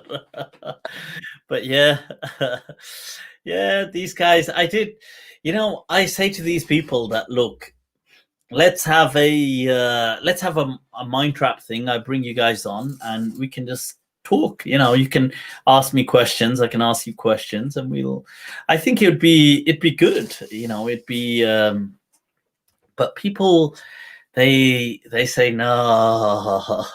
This one. This is the devil's deception. Yeah, and surprisingly, there's another news. I'm from a very diverse religious background. My son-in-law, he is a tablighi. My sister, she is from the Al-Huda, Dr. Farhat Hashmi. I don't know if you know. Yes, I've heard of Dr. Farhat. Then my mamu, he's a Quranist, and he doesn't believe on this hadith thing that it's not dependent on, and it's not the part of the deen, it's the history basically. So I'm all confused by all of these opinions and thoughts, and I'm just trying to understand my deen properly. But there are variations of thoughts. And my sister, she's very much concerned that maybe I'll not go towards the Quranist approach. And then the other one, they say, no, you don't go there, and then you don't go there. So, and then I was speaking to a Mufti a few days back, and I sent your video to that Mufti, because he was claiming that, you cannot, if you reject Hadith, then that means you're rejecting Quran. So I had that video and where you recorded a video on a transmission, a proper transmission. And so that's what I sent it to that Mufti. And he goes, khud bhi gumrah ho raha hai aur tumko bhi gumrah karega. हम तो हैं ही गुमराह, क्या करें. Arrays जो और बिगड़ने में मजा है वो सुधरने में का. That's the pleasure we get from this misguidance. Where are we going to find that same pleasure in guidance? No, look, you see, there's a misunderstanding that people have. People have this ultra black and white perspective, and if you look at the true Salaf, they were much more dynamic. They were pillars and representations of hadith. Imam Malik is one of the greatest muhaddiths that ever lived. I mean, he's classified as Amir al-Mu'mineen fil hadith. Yet he will teach you to reject Sahih hadith. So he says that, and it's his famous teaching that look, wahidan wahid, that this one-on-one, yanzi'ud-din min bayni yadayk, he will snatch the deen from in front of you. That we go with the living tradition, he would say. That what is 1,000 from 1,000 lived and practiced. Now, Imam Abu Hanifa, his madhab, the same thing. It doesn't mean that these people were anti-hadith, but they were hadith relativists. They weren't hadith dogmatists. So they understood that, look, many hadith come to us, they're strange. We don't know. Just because people were making hadith up, sometimes people were they weren't making them up, they were mistransmitting them. Sometimes they may just change the word. Sometimes they may appropriate it to their own understanding. Now, it's not enough to say that, look, you are a trustworthy person, so this must 100% be what happened. Because even trustworthy people can misrelay things. They're not, it doesn't, in fact, Imam Bukhari will have many discussions on people, that ruwat that he doesn't accept, and they disagree on ruwat. He will say this person's acceptable, another person will say it's not acceptable, another person will say, you could say Ismail ibn Abi Uwais, Imam Bukhari says absolutely thiqa, Imam Nasa'i says is da'if. There's some people say he used to fabricate hadith. Now, there is a key. There are levels of ijtihad taking place. So I would say that, look, we have the living tradition. We already have things like fiqh. We already have things where Islam has been documented. You don't like hadith, or just hadith is a database we go to. You will find interesting hadith in there. You will find some that are irrational, absurd, and there's no way they're from the Prophet. So that's fine. You don't need to force yourself to accept it just because it's in a hadith book. That does not mean you reject hadith. So there's a difference between rejecting hadith with a capital H, as in I don't accept any hadith, and saying I sift through them to see if they are valid matnan and isnadan, sanadan. So both the matan has to make sense, and then we'll look at the isnad. Can we call this as a historical record rather than saying it that this is the part of our deen? I mean, it is a historical record. You're right. There's the way I see it is it's like a database. We've got a database, and you don't use the database to to learn Islam. You learn about Islam through already, because Islam is already being written about. You don't need to go to Abu Dawood and learn it. You don't need to go to Sahih Muslim. However, these things are there to maybe, if people want to research, they want to go into something. Well, what do we have in our reservoir? And in the reservoir, there's going to be some things that are sound, some things that are not. And you could sift through them and think, well, that's interesting. That's not. What I would say is that if something does not gel with the foundations of Islam, that is already problematic. That is, so the way we accept something is it does not clash with reason. And this is, by the way, the Muhaddithin have said this. I'm not inventing this. Khatib al-Baghdadi, Ibn Hazm, Suyuti, all these people have written this, that lam yubayin al-ma'qul, lam yukhalif al-manqul, wa lam yunaqid al-usul. It does not clash with reason, it does not go against the Quran, and it does not uproot an Islamic principle. But yeah, yeah, one more question, Mufti, which was actually kind of confusing for me too, and somewhat logical as well. But can we understand Quran from Quran, and we don't need to rely on a history or the mass translation? And is this within itself is a complete source to understand our deen? I mean, sure. I accept that it's not. See, I suppose there's so many ramifications to that question. you see, I do accept that there are several things within the Quran that without history we wouldn't have we wouldn't have a clearer picture of what's going on. And really we only learn that through the whole historical context. And like, let's say it's talking about a particular battle. Now, what battle is it talking about? What's going on? What were the circumstances? The Quran won't go into exact details, but we might know through history that, okay, this is what happened, this is what it was. There will be... So, sorry to cut you, but Mufti, do we need to know that history where referring or that part can be irrelevant? Or maybe when we say that we depend on a history, it's basically our own comprehension that we're able to understand those ayats properly, and then we rely on those historical probably records or those sunnah or the mass transmission. Sure. I mean, what I would say is that, you see, it depends what you're trying to take from the Quran. Okay, so it depends what a person, a person could just say, look, I just recite it, I just do this, and I'm not trying to do much. Then I think that's fine. If you were trying to do research into a certain aspect of the Quran, trying to expand on its understanding, I feel you would be kind of forced to, especially on several parts, look into other contexts to build up that understanding of what exactly is being said here. So, because the Quran by its nature is kind of free floating, it's not like it mentions something, but that's it, and then it'll just go on to something else.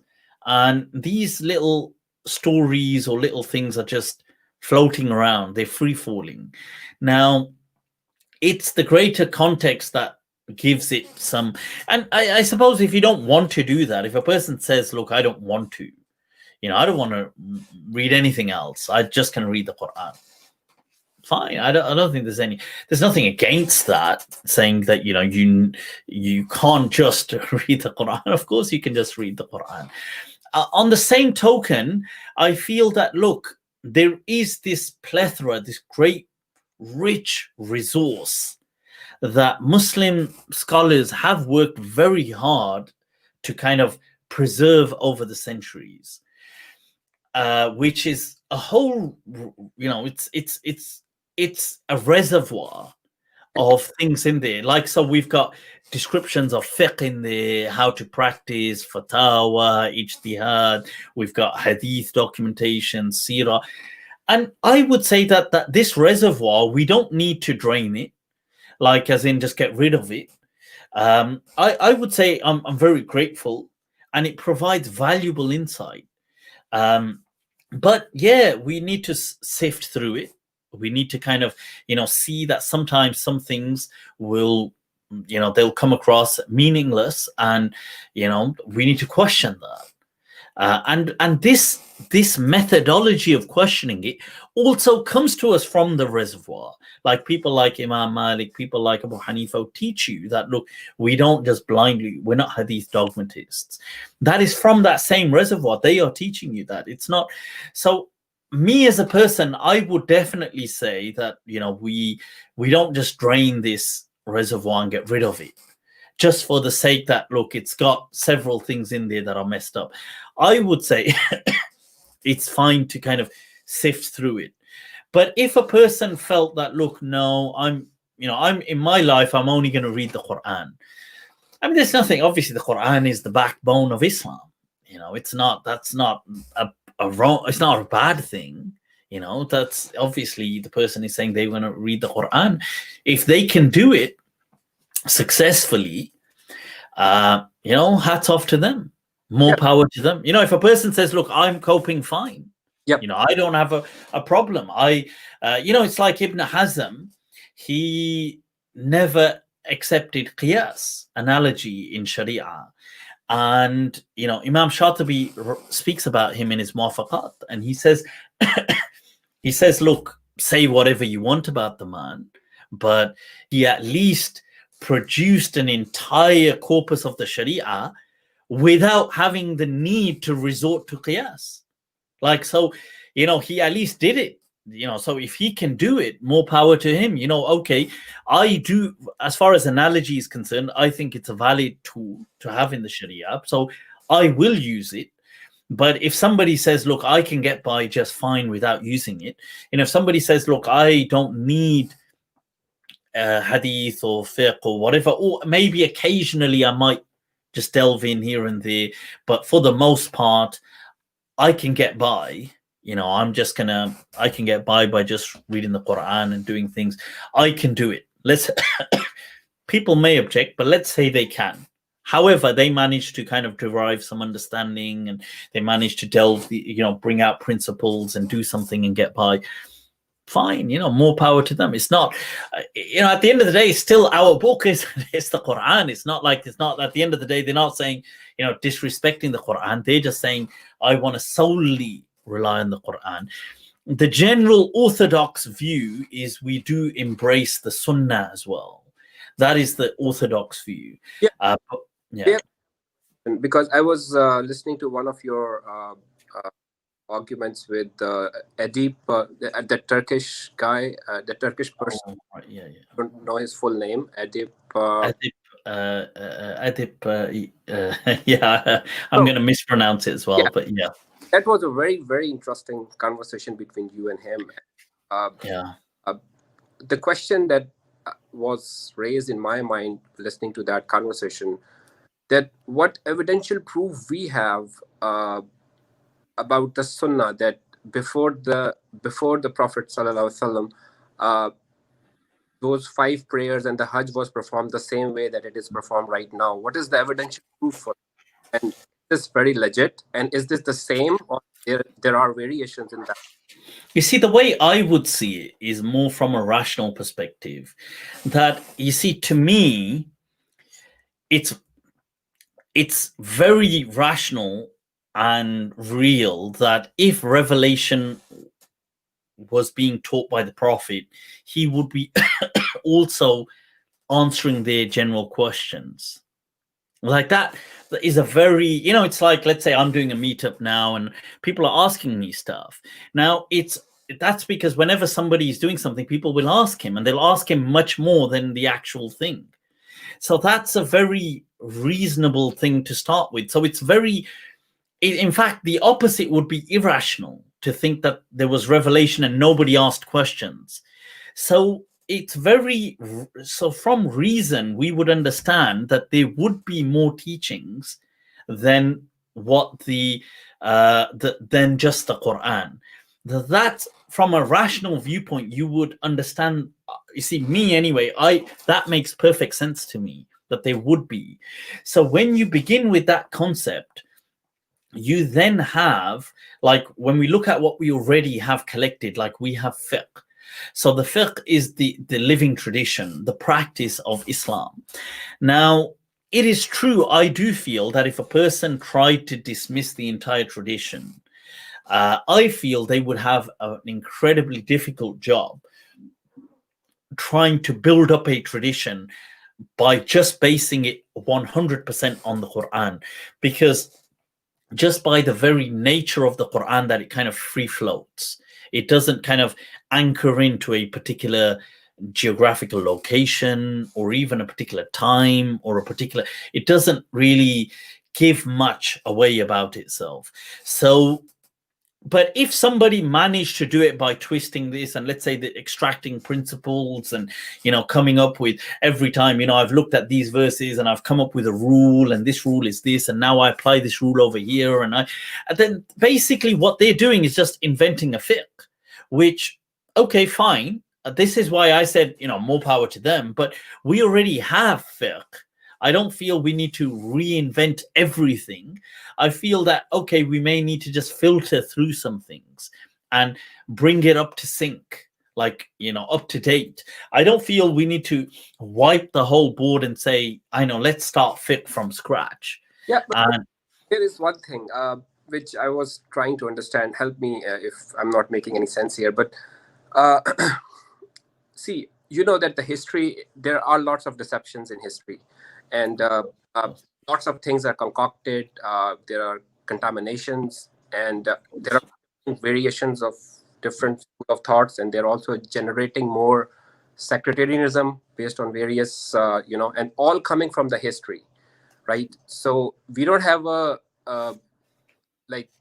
if we even rely on a history, we have more the chance, that's how I see, to contaminate our understanding towards the word of Allah subhanahu wa ta'ala. For example, what I read is that Muwatta Imam Malik has total around 300 to 500 hadiths, and they were the closest to Prophet Muhammad sallallahu alaihi wasallam. But now there is another Jami' Kamil that's compiled by Dr. Zakir Naik, where he tried to compile all the ahadith together, and there come up to be total 60,000, and out of those 60,000 there are 14,000 that are sahih, and that 46,000 that are a little less than sahih. So I don't know, and they're calling it as a word of Allah subhanahu wa ta'ala. So okay, now you see, now this is the thing. This is what I'm saying, that what I was saying in the beginning. All because of the history, right? You see, you don't need, I feel that what you've got is an extreme action, and then this is an extreme reaction to that action. I don't feel either one is moderate. I feel that if somebody is to say that, let's say they're dogmatists, they have a very puritanistic perspective on faith, and they apply that to like Salafis do to hadith. Now, that is an extreme perspective. That is not how, when we look at our own legacy, that they actually teach us how to do it. Some of them may have done it like this, but a lot of the key people didn't used to advocate that method. So, okay, they're doing this. So if you're saying what we do is we do a complete 180 spin, and we say, let's just jettison everything, throw it in the bin, right? Because there's some falsehood in it, right? Okay, but I feel that's an extreme reaction to an incident. You're saying, well, I agree that, look, hadith definitely have many truths in them. You can't, we can historically know this, and we know that there are several hadith that are false. So one way is to say, well, every single hadith is sahih. That's an extreme. And I feel the other way is an extreme reaction to that, to say, well, let's treat every single hadith like it's false and just throw every single thing in the bin because history has been contaminated. I feel that both are, I feel that's an extreme puritanist kind of approach, and I feel this is just, to me, it's a cop-out. I feel we can do it. But fine, if to some people they can't do it, and they feel that, the only way I can cope in Islam is by not having any of this. To me, it wouldn't really make sense, because I think that we've got plenty of fatwa to show that scholars have coped despite this, resource and reservoir. So I don't, but still, if it makes life easier for someone and that's the only way they can cope, fine. I don't see, but I don't think, to me, that the whole thing, we need to drain the swamp, so to speak, as in everything is contaminated and, it's radioactive. And I don't think so. I think there's still a lot of good things we can still extract from our resources. But cool, Athar, I think, we've got quite a few people. I'll try and get some on. It's been a pleasure speaking to you. Take very good care of yourself and have a blessed year, inshallah. All right, people, some interesting discussions. We've been going on quite a while. Let's just try and do a few quick, let's try and get a quick word in with some people. We've got Faisal here waiting. All right, Faisal, assalamu alaikum. Wa alaikum assalam, Mufti. Happy New Year. Thank you. All right, shukran. Happy New Year to you too. Where are you joining us from, Faisal? From Dubai, UAE. It's wow. in the morning. Wow, wow. Yeah, I've just stayed up and been listening to you guys Oh, discuss all types of topics. shukran, Faisal. Well, share your thoughts or whether you have a question or a comment with us. Oh man, I have so much. I've been following your, Monday night, so I've got like a million questions I'd like to ask.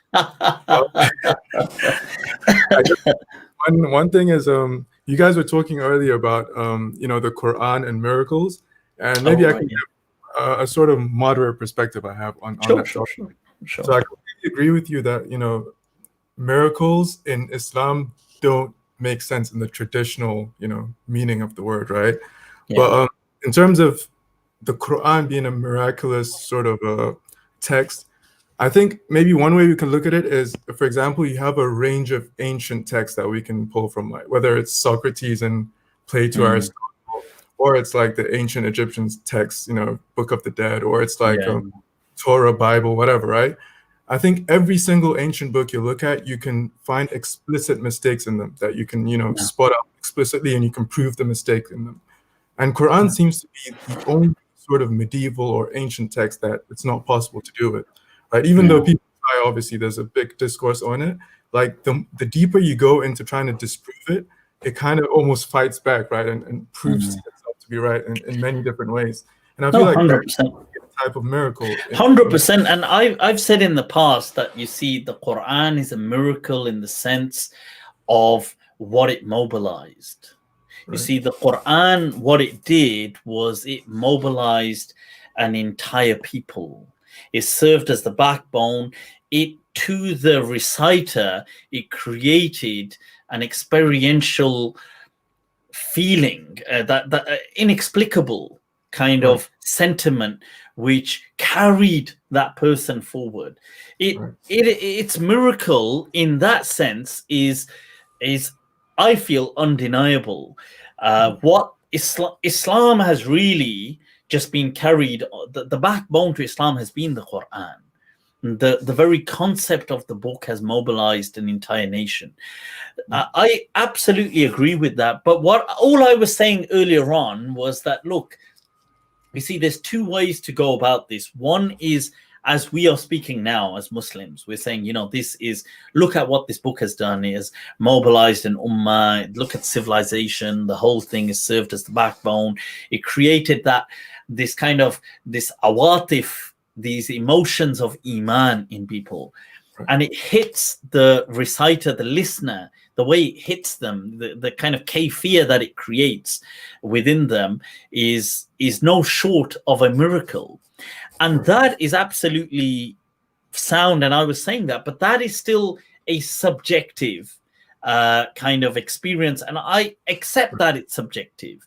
But I'm saying, to me, subjectively, it is no short, it's no less than a miracle. It is a miracle. Other books, other things won't hit me that way. But it is true, somebody could make a claim that something hits them that way. They could say, somebody could say that, look, something has done. And now we could argue that, well, let's say somebody said Beethoven hits them a particular way. Now, that music, but Beethoven wouldn't have mobilized a nation and achieved all these achievements. But all I was simply saying is that, and I didn't really, you see, the problem, I didn't like to break down the other person's argument, because it kind of put me almost, it's like pitting me against the Quran, which I'm obviously not in that position. And this is why I wanted to, I think there were some comments as well, but this is why I wanted to just stop that discourse, because I felt that, look, I'm in a position where I'm uncomfortable being in this position, because I'm trying to show something, but it's making me sound like I'm speaking against the Quran, and I don't want to be sounding like that. So, but all I was simply saying is that, you see, yes, to us, we can say it's a miracle, but we have to be, we have, like, if we're being objectively fair, we can't on a level plane say that this will be a miracle to, let's say, a Chinese person. Because to them, they will probably say, well, first of all, I don't understand Arabic. Secondly, I don't understand what what is this miracle? And so and even if we say, well, what if they learned Arabic? They might say, wow, it's amazing. It's, it's got a nice rhythm to it. But I don't see the miracle. Like somebody could, there's many atheist Arabs. How about if there were sort of more objective ways of defining what the miracle was? For example, there's the sort of historical accuracy that with the story of Joseph and calling the Pharaoh Fir'aun as opposed to king, right? Malik. And there's that sort of historical accuracy that's now been proven to be correct, right? Things like that could be kind of... Absolutely. I agree with you that there's... that one could say, I personally, personally to me, one of the greatest miracles of the Quran is the fact that on so many occasions it could have blatantly said something which today would have been factually inaccurate, but it stopped. Even where it entertained the myth, it stopped short of saying it. So for example, now people may not, you see, the examples I choose, which are miraculous to me, may not resonate with people, but to me, so for example, like even the virgin birth, but even evolution, even how whenever humanity is mentioned, and offspring, Adam is never mentioned, but when Adam is mentioned, he's mentioned separately. How there's so many things where it would have been so easy just to say it, like, because everybody back then would have just accepted it, but the Quran still stopped short from saying it. And I feel like even when it came to this ruh thing, like you think about it, to me, ruh is consciousness. Now it could have just given this understanding it's a ghost. It's this spirit that floats around inside you. It could have just said it. Like people would have accepted it. I mean, that was a widespread thing back then, but it didn't. And the fact that from in that era, you see, to me, it's the absence of these fallacies that is the miracle. And 100%. And I agree with, you could say these little things, they add flavor to that. Like, well, Yusuf alayhi salam, he's addressing, which most likely were the Hyksos kind of kings back then. He's not addressing him as Pharaoh. Now, this is certain thing that could be substantiated, or maybe some other little things like that in the Quran, little stories where we can get an indication and say, well, oh, that's interesting. How could have it known this? And I feel these things add flavor absolutely to that miracle. But I was just trying to be fair in saying, well, you see, you couldn't say to someone that isn't a Muslim, look, well, because this is said, this is the undeniable truth that there is a God. And because to the non-Muslim, they could say, well, okay, that's nice, but it doesn't, it's not a, it's not a absolute kind of, it doesn't completely determine something for them. It's still, there's that subjectivity. So you can't build a comprehensive argument with just that. I do agree with that. Yeah, that was my point in saying it. I wasn't, and this is why it's uncomfortable addressing it, because you're kind of fighting the devil's advocate corner, and you're thinking, well, Toba, I'm speaking almost against, and I'm not. And I do, in miracles, I've said in the past that I kind of feel that there is divine intervention, but I feel that there is I've given the example of the Copenhagen interpretation for quantum physics. I've said that is a very good analogy, that you see when you observe the subatomic world, it collapses. And miracles, in a similar way, I feel that divine intervention happens but not observed, and if you observe it, it can't happen. It's the way the world just works. And it's a kind of analogy. I mean, we don't understand why the subatomic world works like that. If you watch it, it just doesn't work. It works differently. If you don't watch it, it works differently. And they call, so the observer collapses it. Is it almost like the sort of Ghazalian occasionalism then? How he says, every moment is kind of recreated in this kind of story that we see. And then maybe God kind of intervenes momentarily in some of those moments. But to me, it's a bit different. Like, I would feel that the divine intervention, that there's strata, there's kind of like layers to things, but they still fall within the realms of this world and its laws. But they may be highly unlikely, but it still happens. But it's not going to be something outside the strata altogether. So for example, somebody could survive a plane crash. Now, it's highly unlikely that it was possible, but it's not a scientific impossibility. So it wouldn't be like, and it's not about resting it upon science. It's not about giving science that, you know, science is something divine. But the Quran itself tells us, look, you want to learn about God, look in the creation around you. Learn. Allah says that you want to see how creation began. Siru fil ardi fanduru. Look at, observe nature. Why is God telling us to observe something unless there is a constant? Because otherwise it would be useless if that nature kept changing.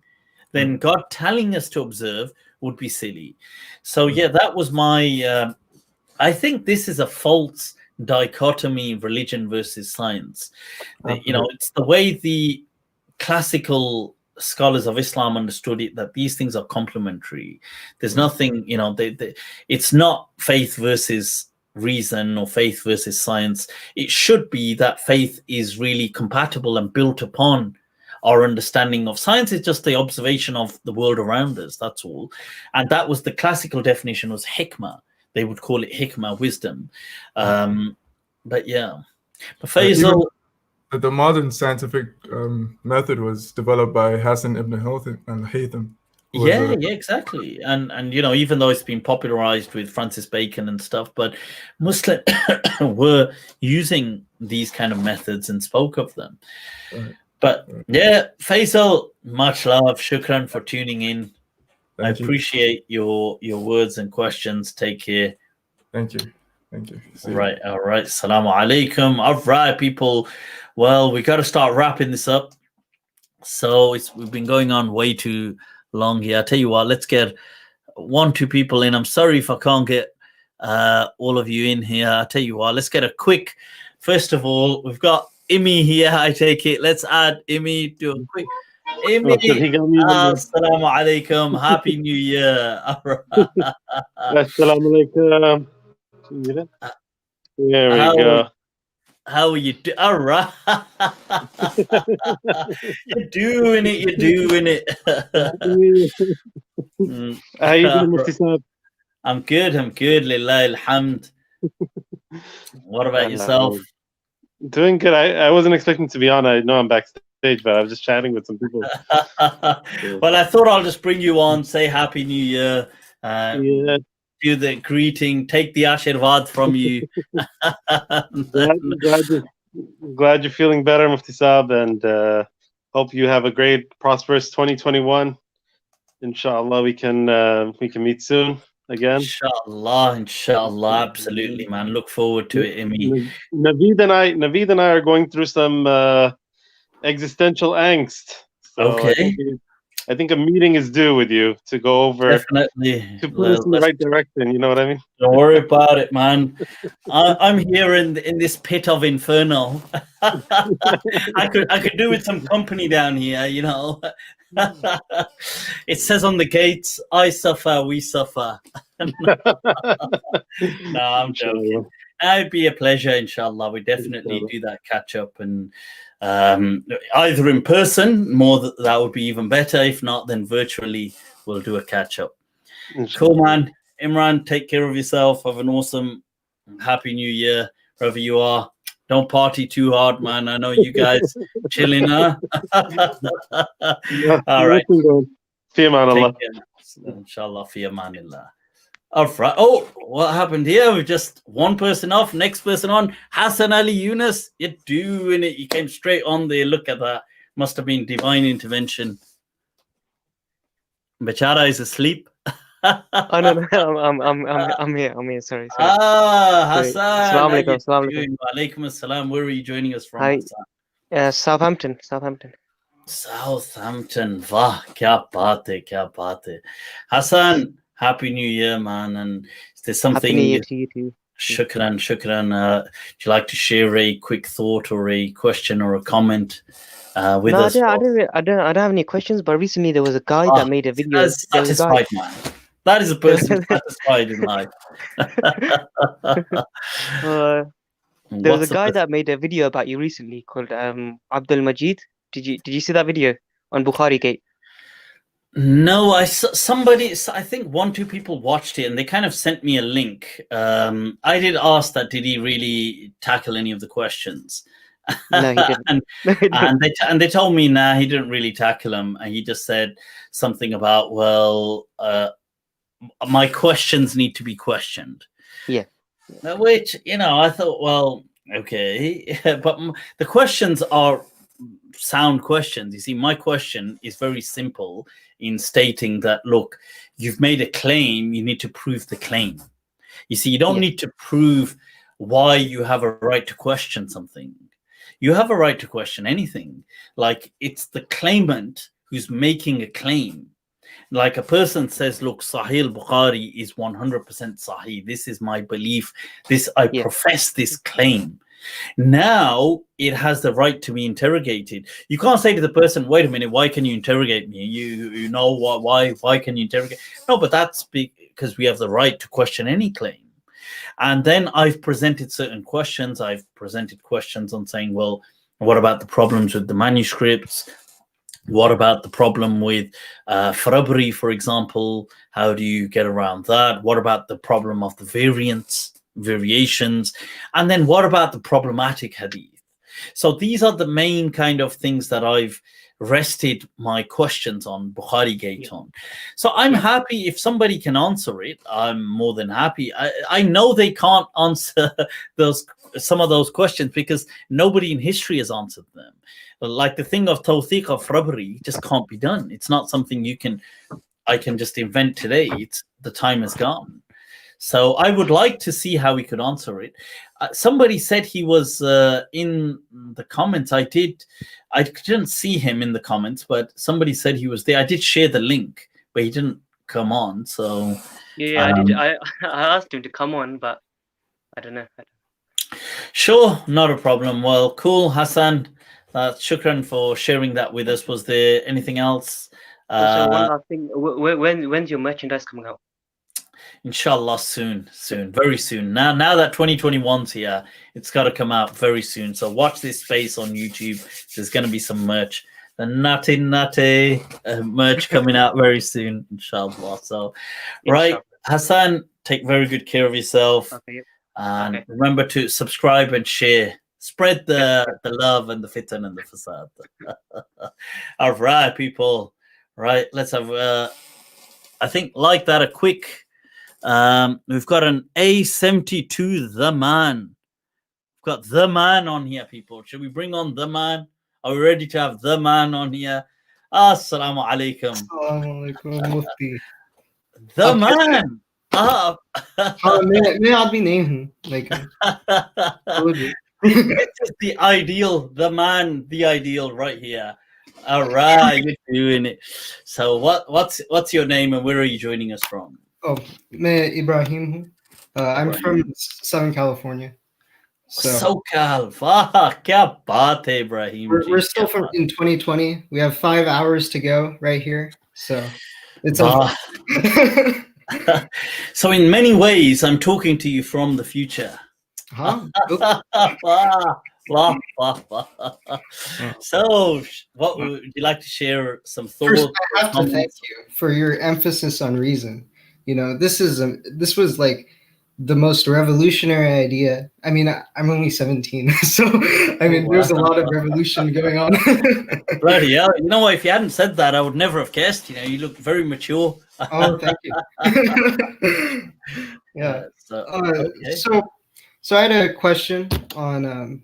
So it was interesting how I discovered your channel. So first, I saw David Wood videos, and I was like, bro, this guy is insane. This is incorrect. But I didn't have the tools to really refute him in my mind, at least. So you go to Farid Responds, but then Farid Responds, he's like, oh, go read Aqidah, and and then there's some insane stuff that I found in the Aqidah of like the Salafis. So and then I came to you and I was like, wow, finally. Wow. I'm honored. Yeah. Right, so shukran. So I had a question regarding the Bible and how the Bible kind of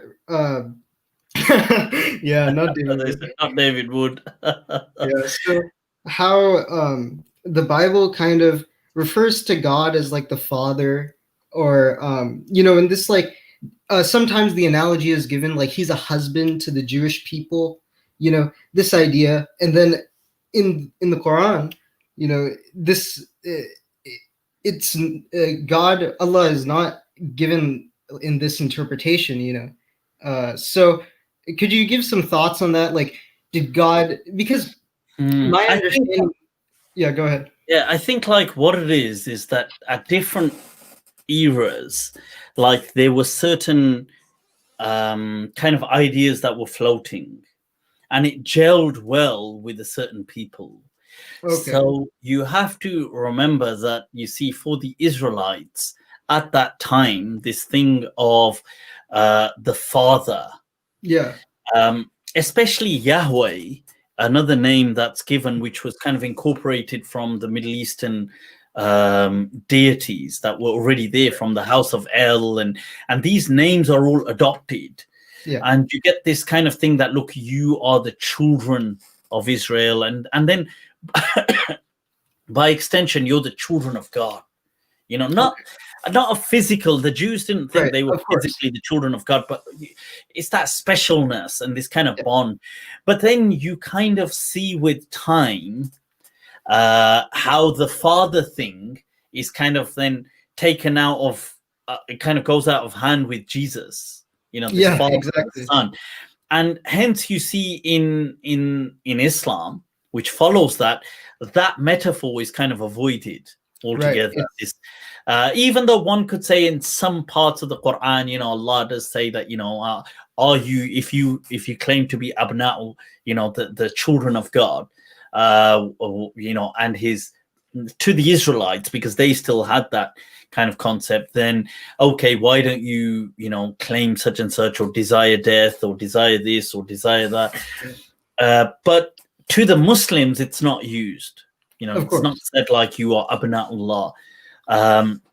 But that's my understanding is it's because it had kind of what had happened in Christianity was avoided, just not to add more complications. If I may add on to this, does this kind of add on to your idea of free will? So I went to like a video from like 4 years ago, and you were talking about how there's alternate realities, you know, that are going parallel to ours. So, and what was I thinking? So does God, like, is he kind of pragmatic in this? Is he like a little bit reactionary? So there's like an alternate universe that's going on where Jesus, like the Christian faith, is completely different. Okay, and you're saying I say this in an older video? I might have misunderstood, but my understanding was that you were saying there are alternate realities to this reality.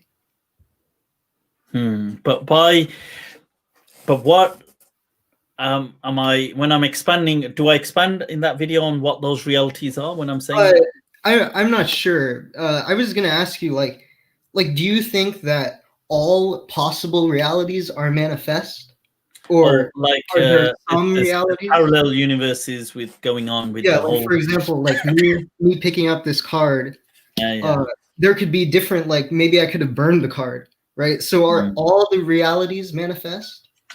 Right. Okay. Personally, I don't think that is the case. I don't think that there is a kind of play of multiple dimensions or parallel universes, you know, in sync with each other. So I'm sitting here and I'm in another, there's another me over there.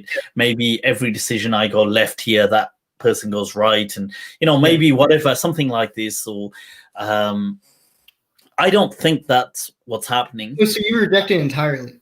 Yeah, that said, is it possible that there are is this concept entirely, do I feel it clashes with Islam? I don't think it would necessarily be 100% in contra, like I don't feel that if somebody did believe that they were no longer, that's incompatible with Islam.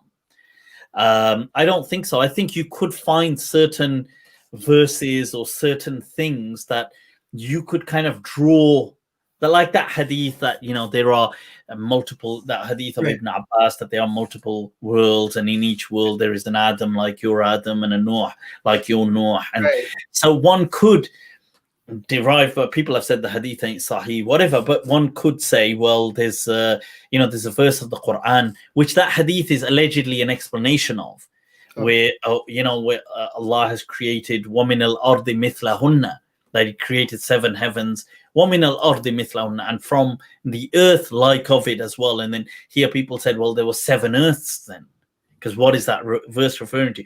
And other people might understand this to mean something else, but it's a bit vague. But this hadith is allegedly an explanation of that, in saying, well, there are many earths, and each earth then has an Adam like your Adam, and so on. So I feel if people, I don't feel that the belief, it's incompatible entirely with Islam. I don't, like, if you're a Muslim and you believe that, I don't think now your Islam is invalid. I think you could still find interpretations to fit it. But I don't personally think that there's, you know, many me's over there like doing different things and stuff. No, I don't believe that. Although it's a different discussion. Is there intelligent life out there? That's a different discussion. And I feel, you know, it's like some ulama, they may have belonged to different sects, but had argued that there's reincarnation. Right. Yeah. And they'd use the Quran to show it. Of course, it's like a fringe type of it's a but my point was that, you see, but by using several verses, they could substantiate that, saying, oh, well, look, this verse means this, this verse means. So sometimes you can, many beliefs can be kind of fitted onto the Quran, like it can kind of reflect many things.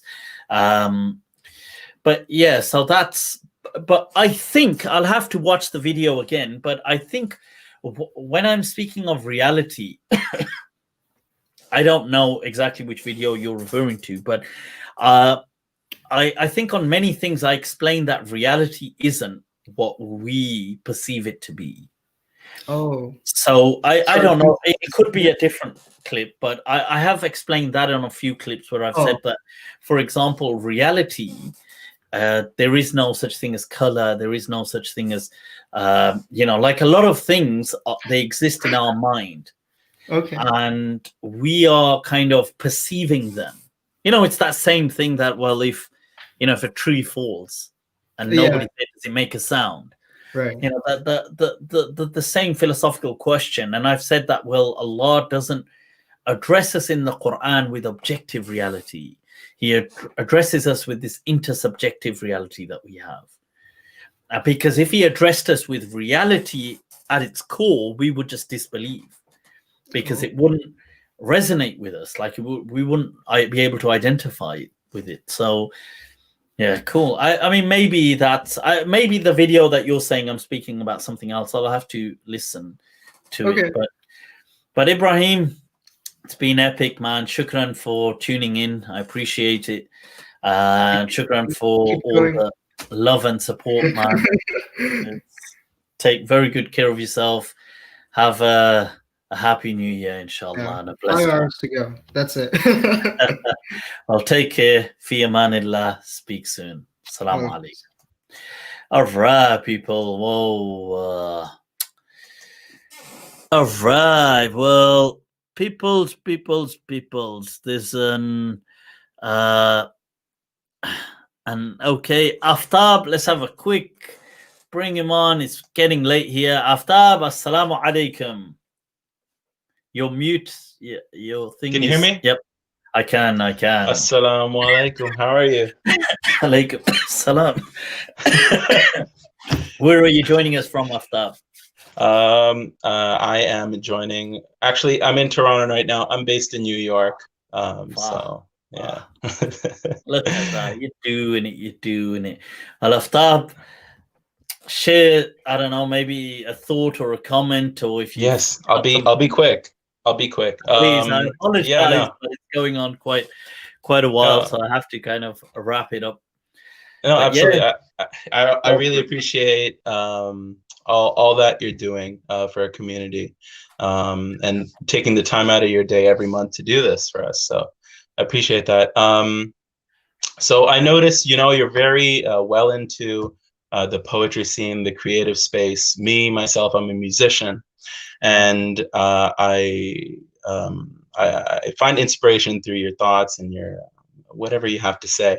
And I was just wondering, is there anything in the Quran or Sunnah that I can basically use to get inspiration to, create music, or just any advice that you give to any creatives out there that may be based in,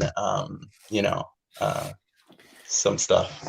I know it's a kind of an awkward question, but I can't ask this to any other mullahs. So yeah, because you see, I would feel that things like music or even art or these kind of these fields, they to me would be an expression of something within. Yeah. I don't feel that music is definitely not haram. And I feel that if anything, you see, music is simply the rhythm. In many ways, it's mathematical rhythm, but it's a rhythm. And the fact, if anything, the Quran is not music, but it does have a rhythm to it. And that rhythm is designed in a way, it's purposive, it is the purpose. It's why the Quran was a Quran. It was a recited text. It wasn't like the previous texts that were just something like a message. It was to be recited because of how it moves people. And I feel that notion in itself is very inspirational to take into other forms, even to take into music or to take into art, or if people are into poetry or whatever they create. It's, you see, it is, if anything, what a person can understand is that Allah has given us a very limited spotlight on this globe. Okay, and he's kind of put us there, and he has breathed a magic into us, which makes us these kind of conscious beings that we are. And that spotlight is finite. It's not, it's not going to be there forever on us. And in that time, we can maybe not only capture a bit of that light, but beam it back at maybe others that will come after us. And to me, that is one of the greatest things you can do. And people will do that in different ways. Not everybody will be a philosopher. Not everybody will be a musician. Not everybody will be a poet. Not everybody will be an artist. Not everybody. But we don't need to, and everybody doesn't need to. It's what resonates with you and comes from the heart will touch the heart. So, you don't need to fake your field, but what gels with you, you can kind of beam that back out at people, inshallah. And I feel that is the greatest. Islam is not here to impede our skills or our abilities, and we should never be kind of dismayed by people who tell us, oh, this is haram, this is this. It isn't. Okay, they've got their interpretation, but we shouldn't be kind of dismayed by that. As far as music is concerned, it is something that, at the very core of the cosmos, it is ultimately, if according to one theory, it is almost like the vibration of strings. You know, there's a vibration in the core of the cosmos, and we can understand that to mean, as Allah says, that look, that everything, it kind of hums His praise, but you just, you know, la tafqahuna tasbihahum, you won't understand it, you can't fathom it, but it's happening all around you in the cosmos. So yeah, that's my message. If hopefully it resonates, inshallah. No, thank you so much. Jazakallah. You're very welcome, Aftab. You take care over there. too. Have a good Yeah, one. hopefully, you know, in the next few days, you can take those deep breaths again. Inshallah. Enjoy those breaths, inshallah. Right. Take care, Okay. man. All right, take care. Assalamu Salam. alaikum. People, it's been absolutely epic. I was just reading, was that like with M Hunt? Right, okay, one last one, and this is a wrap. We can't take long here. We've got somebody, Umar Sumro. Oh, he's disappeared. That's a sign. We've got Umar Bashi. Go on then, the last one, and then we got to wrap this up. Assalamu alaikum, Umar. Alaikum salam. How are you? I'm good. Where are you joining us from? I'm joining you from Cardiff. Oh, you're doing it. You're doing it. I'm originally from Iraq, actually, but I've been living here for a while. All right. Yeah, I've came to you actually by a way of a friend who encouraged me to watch the stuff, and I agree with a lot of things. And what I like really about what you do is you encourage reasoning with the with iman, and I think that's I feel like it's discouraged nowadays, but it's really important. Even down from I don't know if you're familiar with the very long poem called the Nuniyat al-Qahtani. Of course. I love that poem, and in it he really emphasized the critical thinking and so on. Actually, a couple of questions. One of them, in terms of earlier talking about the miracles of the Quran, what's your thought? And because for me as an Arab, and Arabic is my mother tongue, and I really study pre-Islamic Arabic a lot, like poetry, Sha'r al-Jahili and stuff like that. Wow. What's your thoughts on the miraculous nature of I'Rab of the Quran? Look at that comment right there at you. Look, what a handsome young man. You're doing it, and he's single, people. And he's got a poster of Wanted, Dead or Alive right behind him. Yes, yeah, big fan. Right, so, okay, the I'Rab of the Quran, you were saying. Yeah, as in, because like there's a lot of stories in Arabic and of examples of the Quran, how the I'Rab of it is like perfect, and that's for me was the miraculous side of things. What's your thoughts on that? Just to be clear, when you're saying I'Rab of the Quran, you mean the I'Rab is the miracle, or is that I didn't fully understand the? As in, it's perfectly in Arab. You know, like how in poetry sometimes there's a problem with the poem, or linguistic issues in Arab. Sometimes whether it be the lahin or al-wazn and stuff like that, and then or linguistically in the actual sentence. Yeah, no, I agree that the Quran is very amazingly. I mean, it's so sublimely kind of balanced out. Yeah, it has a rhythm to it, and the I'Rab unquestionably is. I'm just trying to think that from the angle of, you see, it doesn't adopt any lahan per se like that. Like for the poet, they often say there's a kind of license, yajuzu lish-sha'iri ma la yajuzu li ghayrihi, that the poet has that poetic license that he can just give a kasra or give a stretch wherever he needs it. The Quran doesn't do that, and that is true. Yeah, the Quran generally doesn't do things like this. Because there's a story of Imam al-Asma'i, and he was at the Khalifa of his time in his majlis, and he recited something from the Quran, and there was a Bedouin man, and he accidentally recited something wrong, a word, and the Bedouin man is not a hafiz, he's not never memorized the Quran, but he could point out where he was wrong just purely based on what he was saying linguistically did not make sense. So that's just one thing I want to mention.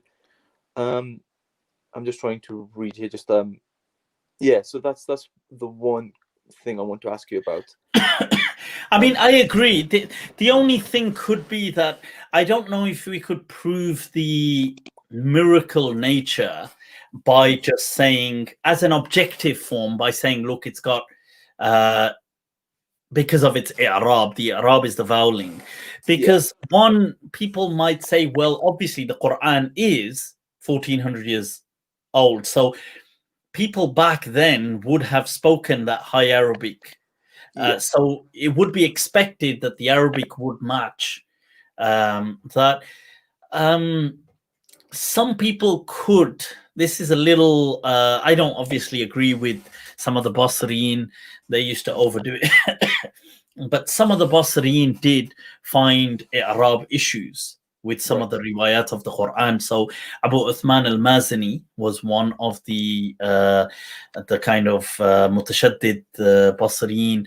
He they criticized Nafi' for saying he was a jahil with Arabic, and because he's not a true Arab. That's why his qira'ah is, they faulted his qira'ah with the Arab. They also faulted a few other. In fact, you can get a book called it's not even a big book. It's called something like An-Nuhat wal Qira'at or something like this. Right. Okay. And they will they faulted the grammar of some of the qira'at. So it's not all the qira'at, but it's some that they would say, well, so for example, there's the verse the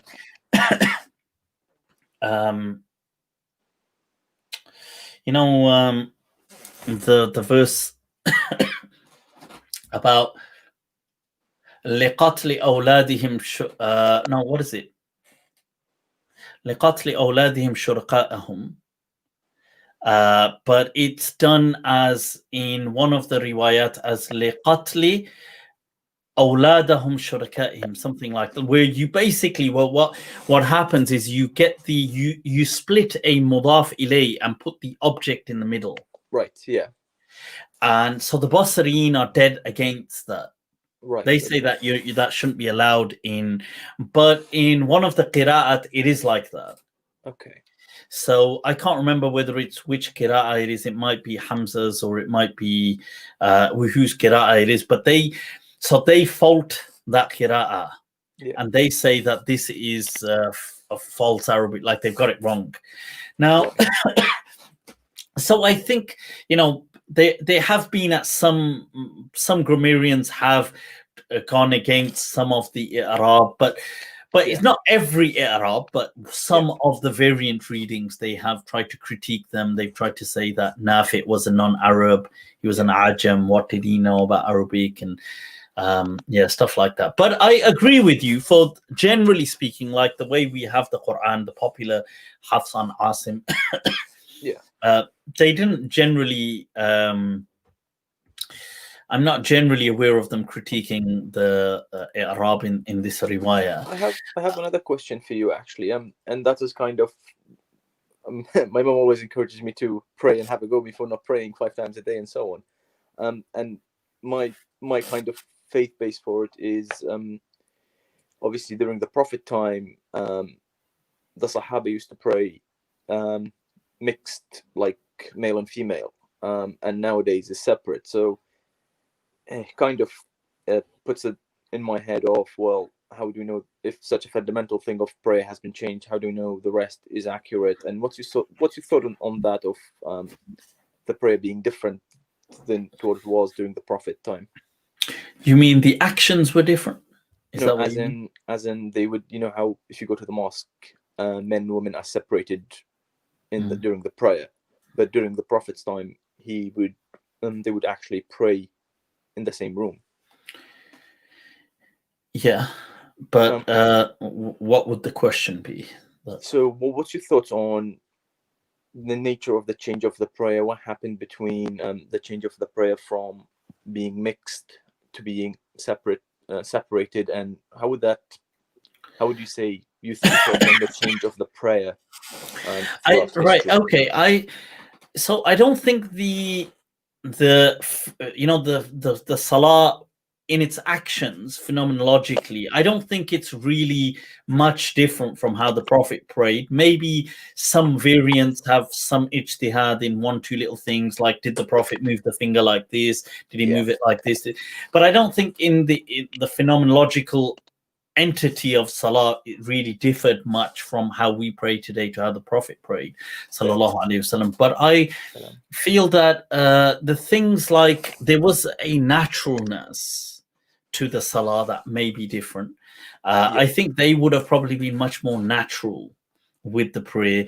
The fact that the Prophet didn't try to create these artificial barriers between men and women, he didn't try to, and he could have, but he didn't. This is really all part of kind of the Puritanism that kind of creeps in later on.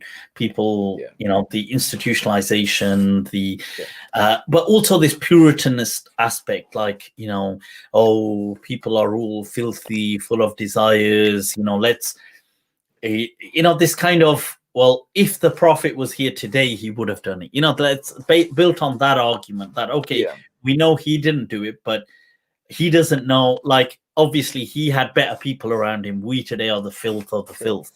And so this is the reasoning they use, but I obviously disagree with it. It's a very Puritanist aspect, but it's, you know, it's weird because it's difficult because I'm part of a generation that's been brought up in a particular way. And, you know, and in many ways, that's how we've only known certain things, and we've I don't mean this with the Barry, but I mean like certain communities, for example, they like this, let's say, gender interactions. Now several people, like now several communities, or maybe younger generations today, they brought up very naturally, you know, always they'll have always kind of like, let's say, female friends and male friends, and you know, and it's comes very natural, and that naturalness of the society was definitely there in the time of the Prophet as well. But many people have been brought up in a different kind of world, and you know, it's not that they've never had, let's say, they will have female friends, and but they'll still be part of a certain, maybe it's a generation as well. That, you know, they see things a bit differently. So I wonder how it is for people who are like entirely just natural to all of this. And but as far as the Salah thing is concerned, I totally agree with you that it is these are artificial barriers, and they shouldn't really they shouldn't be there in that sense. And but now, how do you go undoing this? This is another problem. That's what I'm saying. We've got generations of people that see something.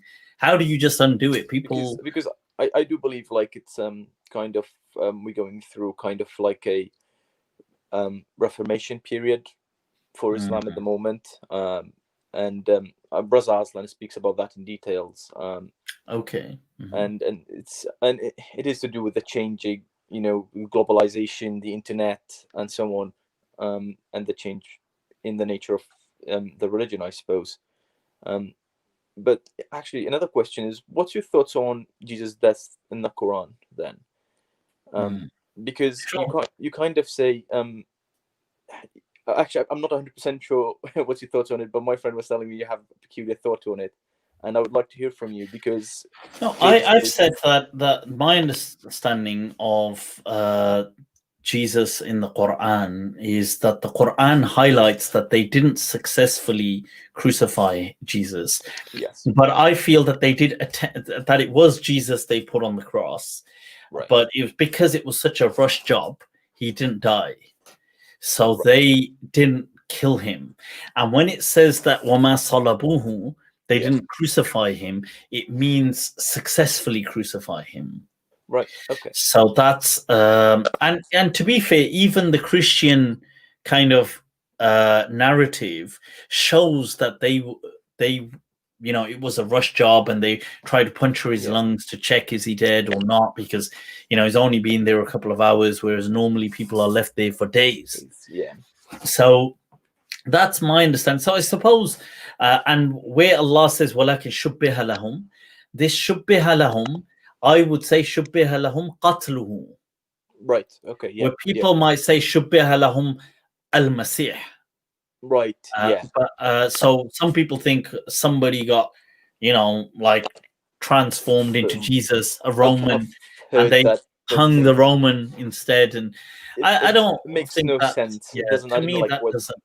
Yeah. So I feel that that's what happened. They assumed he was dead, and they kind of put him away, but he wasn't dead.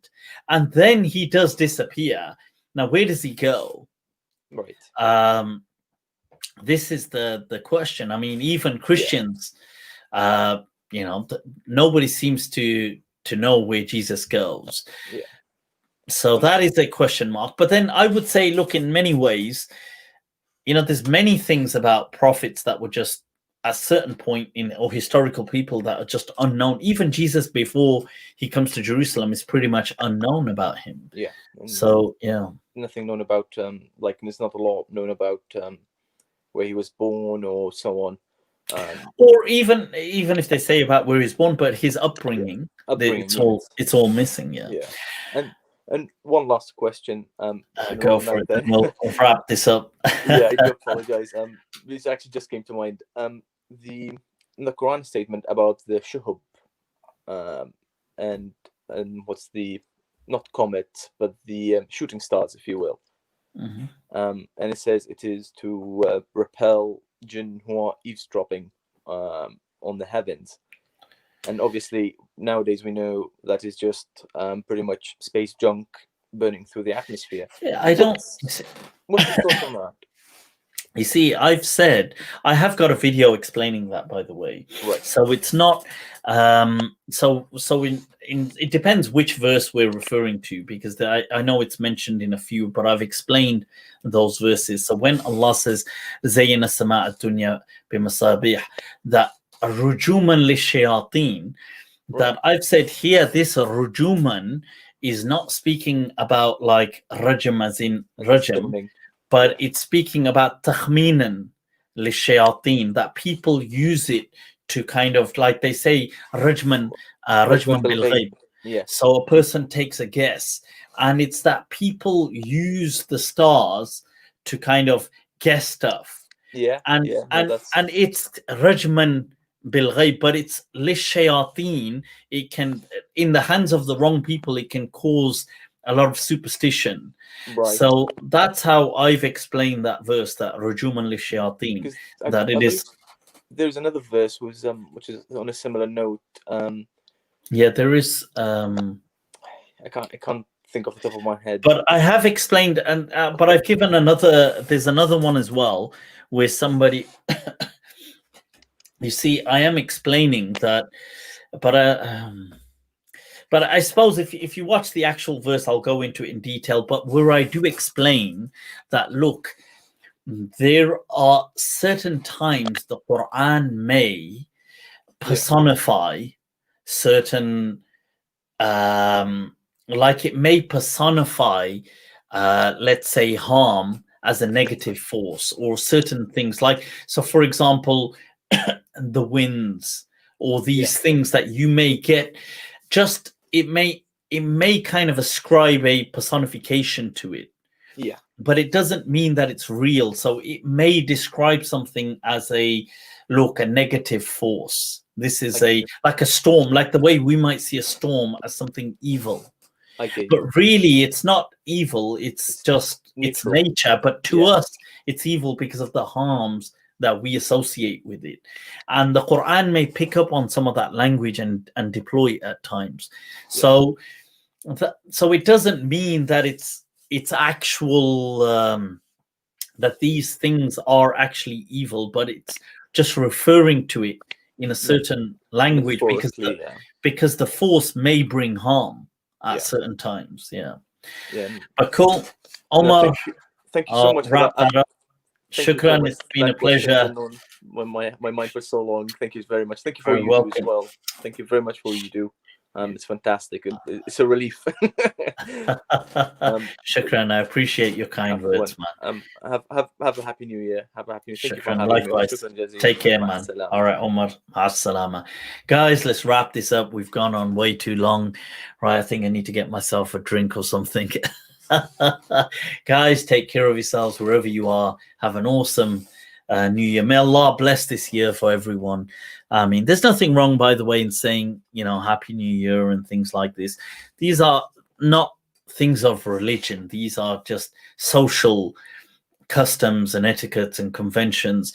We have, according to us, the calendar in the general practice of the world. It begins on this year. We measure our years linearly. I mean, obviously, really, this is the globe turning in a certain way, and we understand that, but that's in our lives. This is how we structure our lives. You know, we have 7 days in a week. We do this, we do that. There's nothing wrong in having that. And in seeing something to take to task a particular thing, if we set that, that's fine. Like people say, well, it's a new year, so I'm going to have a New Year's resolution. I'm going to have this. I'm going to try and do this in this year. I'm going to do that. There's nothing wrong in that. It does not clash with Islam. It's absolutely fine. Obviously, the way they had it, the way the Arabs had it in the past, according to their calendar, they would have done a very similar thing. We generally go by this calendar, so we do it here. So there's no harm in that. And in setting New Year's resolutions as well, it is an opportunity to kind of evaluate oneself. Look, this has been a tough year for many people. You know, the world has not gone in accordance with our plans, but you know, lillahi alhamd, we've all made it through this year, and it just goes to show that, you know, sometimes life will throw that kind of, you know, people say life will throw a curveball at you or whatever it is, that it does not go according to plan, that things will sometimes come out of nowhere. They will turn life upside down. You know, businesses have shut down, people have been in lockdown, been in isolation at home, away from friends, away from family, not able to travel. The Hajj has been cancelled. There's been, you know, many people have put off weddings. They've put off all kinds of things. They've had many plans and aspirations, and they've had to maybe postpone them or adjust them. But that is the lesson. That look, no matter what happens, that life still in its way goes on. Life with a capital L. And here we are. You know, we've been through this very interesting year. And I tell people, you know, it's up to you how you do things, but I tell people that don't be negative. You know, describe things as interesting as opposed to describing them as very, it's been, you know, oh my God, it's been a very horrible, pessimistic year, or it's been such a sad year, or it's been, no, it's okay, but it's been interesting, has it not? That how humanity has tried to kind of paddle through a pandemic, which is unprecedented. It's been interesting. We've got through it, and you know, as we began this show by saying, you know, alhamdulillahi ala kulli hal, that, you know, praise be to Allah in every situation, that we've seen this as well. You know, when you think about it, look how far away it was in many ways. You know, when the Australian wildfires began last year, and you know, and almost World War III was about to begin with Iran and so on. And look, it's been one hell of a journey, you know. And even if, you know, in the words of Musa alayhi salam, in the Quran, لَقَدْ لَقِينَا مِنْ سَفَرِنَا هَذَا نَصَبًا, that we've been tired in this journey of ours, but it's been a journey, people, and such is faith. So in all conditions, do remember to be grateful.